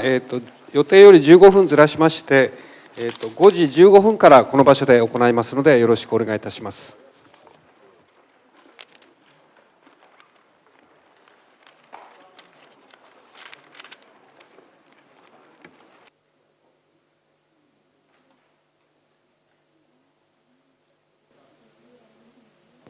ただいまより記者会見を始めさせていただきます。本日は参考人の同席はございません。黒川委員長の方でご質問に対してお答えをするという形に取らさせていただきます。なお会見時間は約30分程度を予定しております。委員会に引き続きまして同時通訳が入りますので、もしご利用の方がございましたらレシーバーの方をご利用いただきたいと思います。それではまずはじめに委員長の方から本日の委員会の総括の所見につきましてお話をさせていただきました後、皆様方からのご質問をお受けしたいと思います。では委員長よろしくお願いします。本日は第6回の委員会でした。事故当時の東電の取締役副社長、原子力立地本部長としての原子力部門の責任者でありました武藤栄氏に事故当時の状況の認識、当時の認識ですね、行動、それから原子力部門によるシビアリスクに対する考え方などについてお聞きをしました。事故の直接あるいは間接の原因を探る上で大変に貴重な議論ができたのではないかと思います。本日のその参考人の聴取から得られたことは、大雑把に言うとですね、大きくまとめると次のような点が浮き彫りになったと思います。一つは、政治と現場と東電の関係ということかなと思います。一つは退避あるいはベント等についての話を聞いていますと、電力会社事業者としての官邸の介入に対しては納得はしてられないなということを感じられたんではないかと思いますし、政治家あるいは官邸による技術的事項への関与、特に吉田所長の携帯電話番号を首相が聞き出して、周りの幹部は何を話していいのか知らないというのは、実は非常に意外だったなと思います。2番目は現場の力だと思います。武藤参考人は、現場が一義的に責任を持つとおっしゃっておられましたけれども、一方、果たしてその能力が東京電力全体としてあったのかなというのが、ちょっとあまりはっきりしないなと思います。結果的にはベントに時間がかかり、また水素爆発等が起きたという事実から、またよく検証していく必要がいくつかあるのではないかと思いました。3番目は、事前のですね、準備状況についてまだ不十分かなという感じがいたしました。つまり安全文化ということを皆さん言いますし、また耐震などをやってきたかということはいろいろルール説明されましたけども、本当に事故に対する備えは十分ではなかったんではないかということを再度確認できたんではないかと思っております。例えばですね、2006年以降の耐震のバックチェックに関する質問によって、今度のちょうど1年前の3月11日の直前で十分な耐震の強度が確認されていない設備、機器、配管等があることが分かりましたし、また、津波が今回の事故のすべての原因であるというふうに言っておられますが、しかし2002年には津波の予測がされ、現場ではそのリスクが認識されていたということが示唆されますが、認識されていた人ももちろんいたわけですが、それが武藤副社長はよく存じてないというお話も伺えたので、ちょっとその辺の安全文化の社内での共有ということがやはり十分浸透してないんではないかなというような感じがいたしました。ということが今回の私どもの印象であります。それで私どもの国会事故調としてはこれからどうするかという話ですが、大地震、大津波が引き金になって起きた原発事故に関してですね、いまだに未解決な部分が多い、たくさんのインタビュー記事とかたくさんの書類が出ておりまして、本が出ておりまして、それをフォローするだけでも大変なんですが、さまざまな問題が後遺症となってこの国に全体に非常に重い課題を残したままだと思います。そういうところから言うと、本当に被害を受けておられる方たちも、震災、今回福島原発の話ですが、関係の避難をされている方々の立場から言っても、私たちのこの国会事故調は6月の最終報告に向けて、独自の立場からですね、さらに真相究明に取り組んでいきたいと思っております。またそれから最初に申し上げましたけれども、アンケートの調査でありますが、国会事故調では事故による避難の実態について、避難を余儀なくされた方々にご協力をいただいておりまして、各自治体のご協力の下で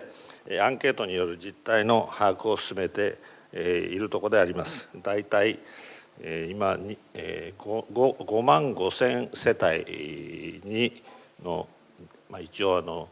許可を得ましてですね、大体2万世帯にそのアンケートの用紙を送っておりまして、今全部はまだ全部送ったわけではありませんが、大体今1万数千出してますが、今のところ3日間ですね、3日でもう十数%の返事が来ていて、私もいくつかずっと見てるとですね、やっぱりいろいろな思いを本当に裏にも書き込んでこられる方が結構おられまして、やはりどっかにね、非常に実態に胸に迫るようなことがたくさん、その気持ちがあるんだなということは感じられます。もうしばらくしたらその結果についてもご発表させていただきたいと思いますが、まだ出してですね、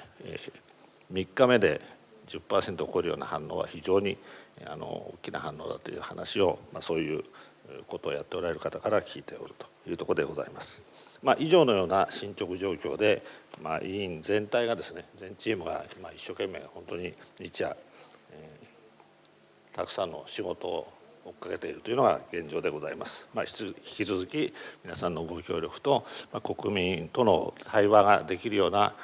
場になっていければいいなと。で今日も同時通訳英語でやってますけれども、このライブであるいは後ででもそうですが、日本だけではなくてできるだけ多くの人に見ていただきたいという気持ちから、そのような仕掛けにしているということでございます。どうもありがとうございました。それでは皆様方からのご質問をお受けしたいと思います。質問のある方は挙手の上、こちらの方からご指名しますので、係がマイクをお持ちします。所属と名前を述べてご質問をお願いします。できるだけ多くの方にご質問をお願いしたいと思いますので、お一人様一問ということでよろしくお願いします。それではどうぞ。では一番3列目の8の方の方どうぞ。NHK の小林と申します。今日テレビ東京電力のテレビ会議システムの録画を委員の方がご覧になったという話がありましたけれども、これどのようなものでどのようにご覧になって、その中で菅総理大臣の部分だけ音声がなかったという話がありました。これについて、どういうことが考えられるのか、黒川委員長の感想をお願いします。私もその話を聞いた時にちょっとびっくりしたんですけど、私どもがリクエストして、ワーキンググループの委員がリクエストして見させていただいたということで、その報告を受けて、今日の質問にも出てきたということです。はい、他にではどうぞ。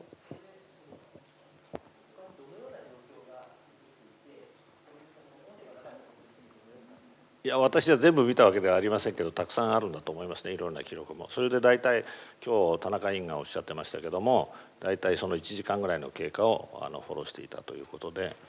そのことを質問にさせていただいたということだということです。はい、それではどうぞ。ニコニコ動画の七尾です。よろしくお願いします。今の重ねてなんですけれども、国民にですね、その映像をですね、公開するお考えはあるのか、公開するのであればその時期についてお聞かせいただきたいのと、あとやはりですね、中継でご覧になっているユーザーも疑問に思ったんですが、一部の音声だけやはりですね、消失している点につきましてはかなり疑問がありまして、入手された DVD がマスターなのかですね、あるいは当時慌てて音声を絞ったのか、この音声が消失した原因についてはですね、きちっと調べられるお考えはあるのか、この2点につきましてお願いします。私どもが入手しているわけでも何でもなくて、見せていただいたということです。でただですね、これはですね、やはりこの会議もそうなんですが、やはりオープンにしているという点でですね、国民は一時ソースをですね、今確認しているわけです。でこの点につきまして、オリジナルの映像をですね、国民が見る権利もあるとは思うんですが、この点につきましては国会事項長としてですね、国民にお見せするという、そういうお考えはないのですか。いや、私どもはできるだけの取材とか聞き取りとか、そういうのも多いと思いますが、それを報告書にして出すというのは私たちの責務だと思いますけど。それでは映像を公開するお考えはその責務としてそもそもないという、そういう。それは私たちの仕事ではないんじゃないかな。私たちはリクエストして見せていただいたということですから。はい、次の方、一番前の左の方。毎日新聞の向山と申します。2月に細野大臣と接触した件ですが、ホームページで概要は説明されてますが、詳しいやり取りの議事録等の公表するお考えはないんでしょうか。いや、これは細野大臣が今度の法案についての説明をされたいということで伺って、その後ここで私どもが公開していることから、今度の在り方に法案っていうかそのものについてこういう課題があるんではないかというお話をしたということで。いや、あくまで調査対象者ですから、そういうご説明だと陰でこそ手打ちしてたんじゃないかとも疑念も抱かざるを得ませんが。そういう面会ではありません。であるんであればきっちりご説明、どういうやり取りを、説明というんであればどういうやり取りをして黒川さんがどういう質問をされたのかときちっと公表して説明するべきじゃないんですかね。それはジャッジメントの問題と思いますけど、議論しましたけども、私どもは説明をしたということだけです。そもそもでも国会議員とは接触しないというのがルールがあっての。そんなことはありません。大臣が来られて断る理由はないですよと思ったので引き受けたということでありまして、あったことの内容まで話すことはないんじゃないかなという判断をしたということです。それだと不透明感が残るんですけど、あくまで調査対象者じゃないんですかね。いや、そうじゃない。それは僕は説明できたいっておっしゃったので、聞くことは一向に差し支えないと思ったので。いや、今度の法案についての説明をしたいというお話でしたので、断る理由ないと思います。こちらから来てくださいと、説明に来てくださいと言ったわけじゃありませんから。で非公表にするというのは、じゃあ黒川さんが決められたんですか。いや、委員会は公表してますけど、いろんな聞き取りがその他についてはそうじゃないと思いますから。その一環だということですか。よろしいでしょうか。他にございますでしょうか。じゃあ後ろの外国メディアの方、ミスター。英語の質問、水筒中南ドイツ新聞の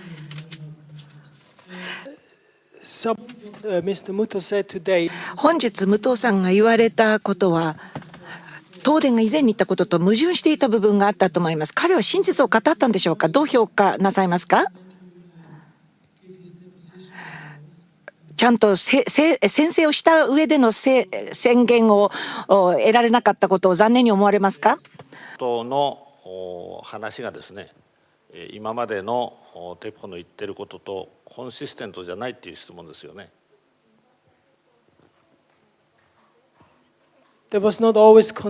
いや、整合性がなかったと思います。今、武藤さんが言っていることと、以前、東電が言ってたことには整合性がないと思います。ですから、どれぐらい真実を語ったと思いますか。宣誓させた上での証言にするべきだったと思いませんか。検証することかどうか、ちょっと私らはルールに沿ってこれをやってるわけですから、それはそちらはどう思うかっていう話かもしれませんね。よろしいでしょうか。他にご質問がある方、中央のコケチェルのジャケットの方どうぞ。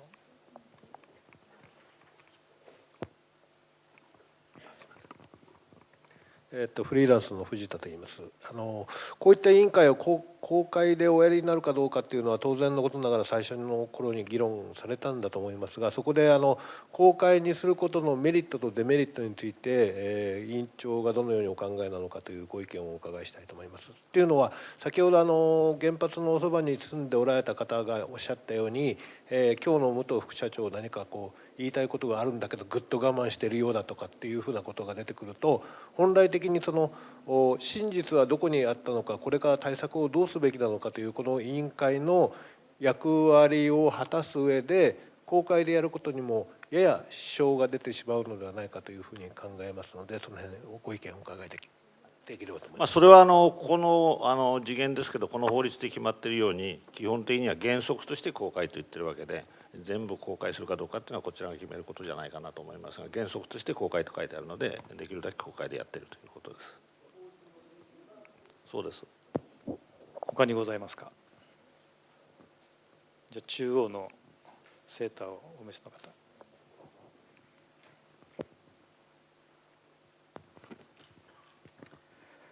月刊誌のファクターの宮島です。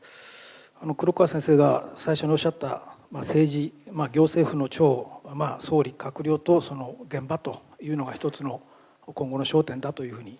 おっしゃいましたけど、改めて、いわゆる官邸5階ですねの、総理枝野さんを含めました、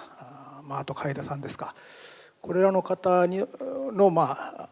その参考人招致というのはですね、国会もやってるわけですけど、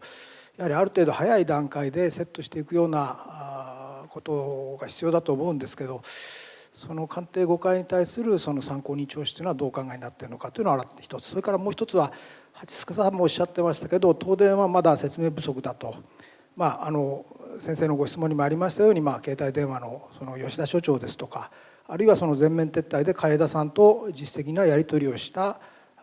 清水社長ですとか、こういう方たちもやっぱり当然聞かれていくと思うんですけど、その辺の僕はいつも同じこと言うんですけど、フットワークをですね少しお聞かせいただきたいんですけど。いや、それはもう議論しているところで、こちらの判断で、次々とやりたいなと思っております。でやる予定です。誰を誰いつとどういう格好でっていうのはちょっとまだ議論しているところですけど、いやそれはものによると思いますけどね、それだけでできるかどうかっていうのが問題なので、その辺のマンパワーとかいろいろありますから、そこでどんどんいろんなものが出てきますから、これをどうやって検証するかっていうのも一つの課題になっているというのが現状ですね。それはしています。他にご質問のある方いらっしゃいますか。では、後列の中央の方。はい。産経新聞の大谷と申します。テレビ会議システムの映像について分かれば教えていただきたいんですけれども、何日頃からその映像が残っていて、で何時間分ぐらいあって、そのうちどれぐらいを見たのかについて教えてください。いやこれは私が見たわけではないので、調査の一環としてやっているということです。いつから残っているかとか、そういうことは把握されてますか。いやそれは問い合わせたらどうでしょうか。東電は記者会見毎日やってるんですか。今私やってますよね、はい、であれは誰でもいけるんですよね。だからそこで聞いてみるのも一つの方法じゃないかなと。こんなことそちらに言うのは変な話だけど。わかりました。他にございますか。では中央の方、どうぞ。前列の方です。フリーランスの機能ですけれども、今のテレビ会議の映像の件なんですが、基本的に東電はいつからというのも言わないですし、ある有無についてもはっきり、会見で明白にしてません。なのでこういったところでそういう確認がもしできるのであれば、事故調の方で、特にその事故の初日からの分含めて確認の必要というのがあるのではないかと思うんですけれども、その辺はお認識はいかがでしょうか。それはこちらも検討中というか調査中ですね。まだこれからそうすると今日明らかになった分だけではなくて、他の部分に関しても。いやそれは何度もコメントできませんね。こちらとしてもマンデートがあるので、どの程度そのマンデートに行くかという話だと思います。必要性の有無というのはいかがでしょうかね。だからメディアはどう思ってるのかなっていうのは私の質問なんですけど。むしろね。必要だと思うんですけれどもね。そちらがやるの仕事は何なのかなと思ってた。そういうことだね。だからこちらもそのプライオリティをつけてやりますけど、いろいろね。だけどその情報がね、だからまたこっちはやるのっていう話はちょっと変な質問じゃないかなと私は思ってるだけなんですけど。よろしいでしょうか。じゃあ次の方。じゃあ前列のカメラの横の方です。フリーランスの西中と申します。今記者会見始まる前にアンケート避難の実施に関するアンケート調査についてのちょっと簡単なご説明があったんですが、ここに出ている福島県の12町村というのはいわゆる避難指示対象地域だと思うんですが、ここにですね、その避難地域に指定されるまでの経緯があると思います。最初ですから避難も3キロ、10キロ、20キロと増えていき、それで、避難地域も警戒区域から始まりですね、計画的、避難準備区域ですとか緊急避難準備区域、それから最終的には特定避難干渉地点と増えていったわけです。でこれの過程の中で、もちろん当初10キロの県内の方はすぐ避難されましたが、ですね、県の健康リスクアドバイザーの山下俊一さんとかが県内を回られまして、安全であるということで、3月下旬に避難されなかった方がたくさんいらっしゃいます。その中に飯舘村の方とか田村の方とか川本村の入っていると思うんですが、で最終的に4月22日にそういう計画的なごめんなさい避難区域が設定されたと。ですからこの12市町村に絞るっていう前にですね、やはりどういう経緯でこういう避難準備区域ができたのか。やはりこの中に20ミリシーベルトの問題、それから今度期間の問題ですと50ミリ20度50でまた3つに分けるっていうのはありますが、そもそもなんでこういう避難の形態を取ったのか、そこのまず検証しないと12町村だけに絞るということの意味がですね非常に部分的になってしまうと思うんですが、その辺の経緯についてどういうふうに考えていらっしゃるか、どういうふうに調査するということがお考えあるかどうかお伺いしたいんですが。それは全部にどう区分けするかっていうのは今までされている性の区分かもしれないし、あなたがおっしゃるように放射能とかいろんなことがあると思うので、これも全員にやってるわけではないので、できるだけその調査としてはなんていうんですか、ランダムでどういうレイヤーでっていう話は考えた上で2万世帯ですので、それを返ってきた時にその分析をするという背景にそれが出てくるんだなと思いますね。それだからその返ってきたものの解釈分析の仕方で調査するということです。その返ってきた上で、じゃあどうしてそういう避難地域の設定をしてきたのかということについても改めて調査されるということでしょうか。いや、そういうことじゃなくて、それを分析してからまた考えることじゃないでしょうかね。いろんなやり方があると思いますけど、避難の設定につきましては一応12市町村というふうなことで限定しておりますけれども、そういった自治体が把握している我々としてその避難をされたと思われる方を対象に抽出していただきましたのが母数で5万5,000世帯でございまして、その中から無作為に2万世帯を抽出したというふうな形でございます。この方の健康問題とかについても初期のですね被爆の状況の検査とかですね、そういったことも含めてアンケートされるということでしょうか。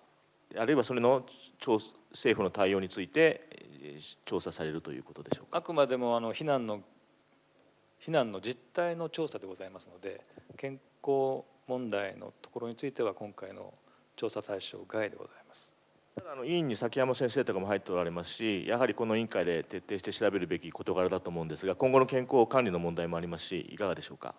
別途被災者の方のヒアリングもしています。ですからそのアンケート調査だとあんまりたくさん書くと大体返事がなくなるっていう話だし、どれだけ自由に書けるかっていうことになると、アンケートのやり方のノウハウっていうのがあるじゃないですか。そうすると全部入るっていう話もいかないし、そういうことでやってるので、たくさん書いてこられる方もいて、今のところ私スーッと見ただけですけれども、そういうやり方っていうのはいろいろあると思いますけど。他にご質問のある方いらっしゃいますか。じゃあ、4列目の後ろの方お願いします。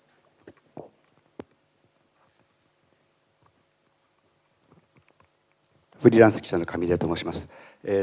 最初の方の質問とちょっとダブります。大変的確に今日のポイントをまとめていただいて、真相究明が大切だということを言って、それと今後どうやって事故を起こさないかということは規制庁の問題とかあると思うんですね。いろんな問題が今同時進行で起きている中で、先ほどもありましたけども、なかなかメディアの力を及ばずで、私はフリーですけども公開されてないものたくさんあります。それで、途中経過ではあってもやはり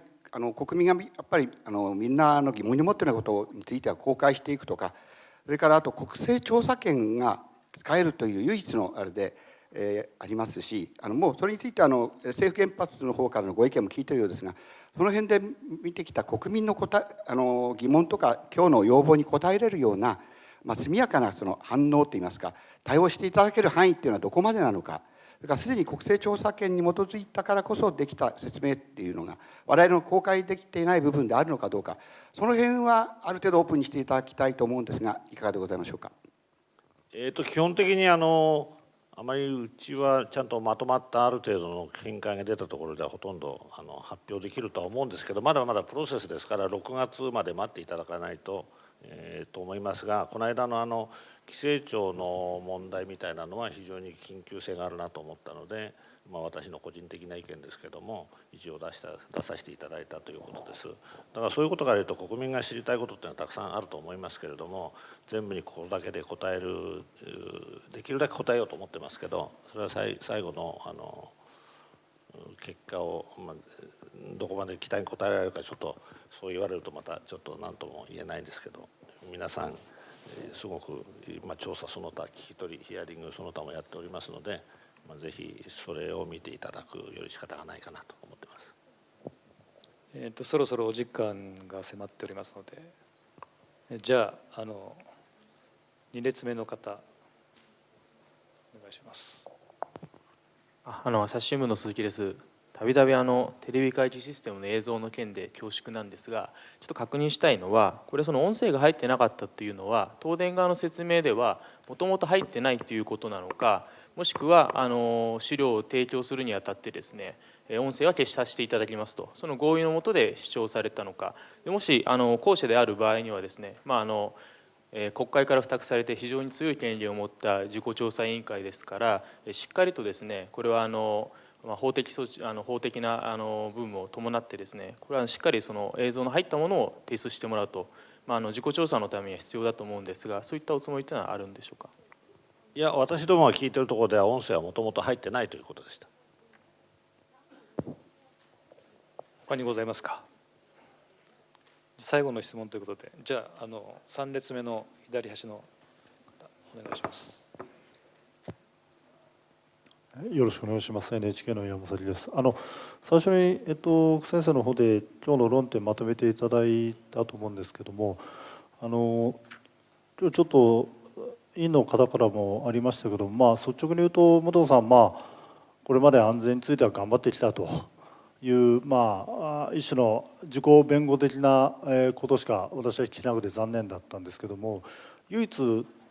最後に言われた言葉が今日の本質だなと思ったのは、これまでの原発の安全をやってきた枠組みではなくて、もっと柔軟な何か違う基準値なり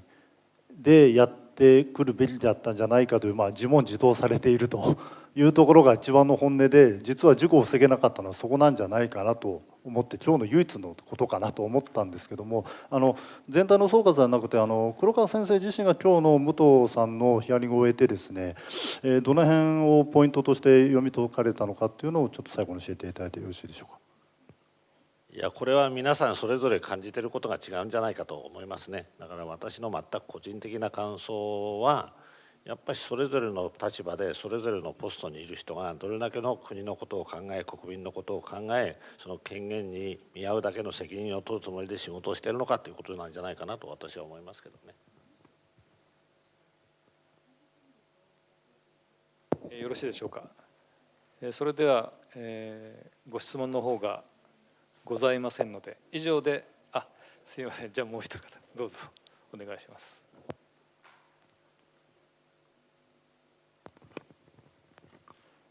減災本部や統合対策本部の議事録が出てきたわけですけど、黒川事故調の方から各行政府に対してですね、その資料を出すようにというような形で、もちろん議事概要ですから、そのバックデータとなるようなですねメモですとか、それもご要求されていると思うんですが、実際その行政府の側がですね、この国会の事故調にどの程度協力して、かなりしっかりその出してきているんでしょうか。それとも協力ですね、資料を要求している、それに対する協力状況というのはどんな状況なのか伺いたいんですけど。検討を進めてますし、資料はいただいてますから、どのぐらいの部分なのかなってちょっとまだわからないですよね。最終的にその 20% なのか 50% なのかというような話はちょっとなかなか母数がわからないというところじゃないかなと思います。それ先ほどですね、東電ですとか、参考人として招致を要請しているんだとおっしゃってますが、それについてかなり難色を示したりですね、抵抗しているところあるやにも聞くんですけど、それはかなり協力的に参考人についてですね出てきてくれてるのか、それともいろいろ事情を言ってですね、なかなかその難しいのかですね、その辺はどうなんでしょうか。今までのところはそれほどということはあまり感じてませんけど。ありがとうございました。それでは以上で会見を終了させていただきます。よろしいでしょうか。あとやっぱし私もそう思ってたんだけど、やっぱり八須賀さんのようにあそこの第一原発のすぐ横ですよね、奥間町。やっぱりああいうところに、住んでおられた方の最後のコメントっていうのはやっぱしみんなの一番気持ちを打つんじゃないかなと私も感じました。今思い出してみると、最初みんな委員で一泊してずっとあそこを回ってきましたよね。やっぱりそういう体験はすごく大事なんじゃないかなと思って、今回のアンケートもそうですけど、避難されている方々のいろんな気持ちを聞いてみたいというのはやっぱりぜひ国民目線としては大事なんじゃないかなと今日も思いました。ありがとうございます。それでは次回の委員会は来週の月曜日19日でございます。時間は15時からというふうなことで、チェルノブイリの関係の専門家の方4名の方に来ていただきますので、ぜひご出席のほどお願いします。それでは本日はありがとうございました。以上で終わります。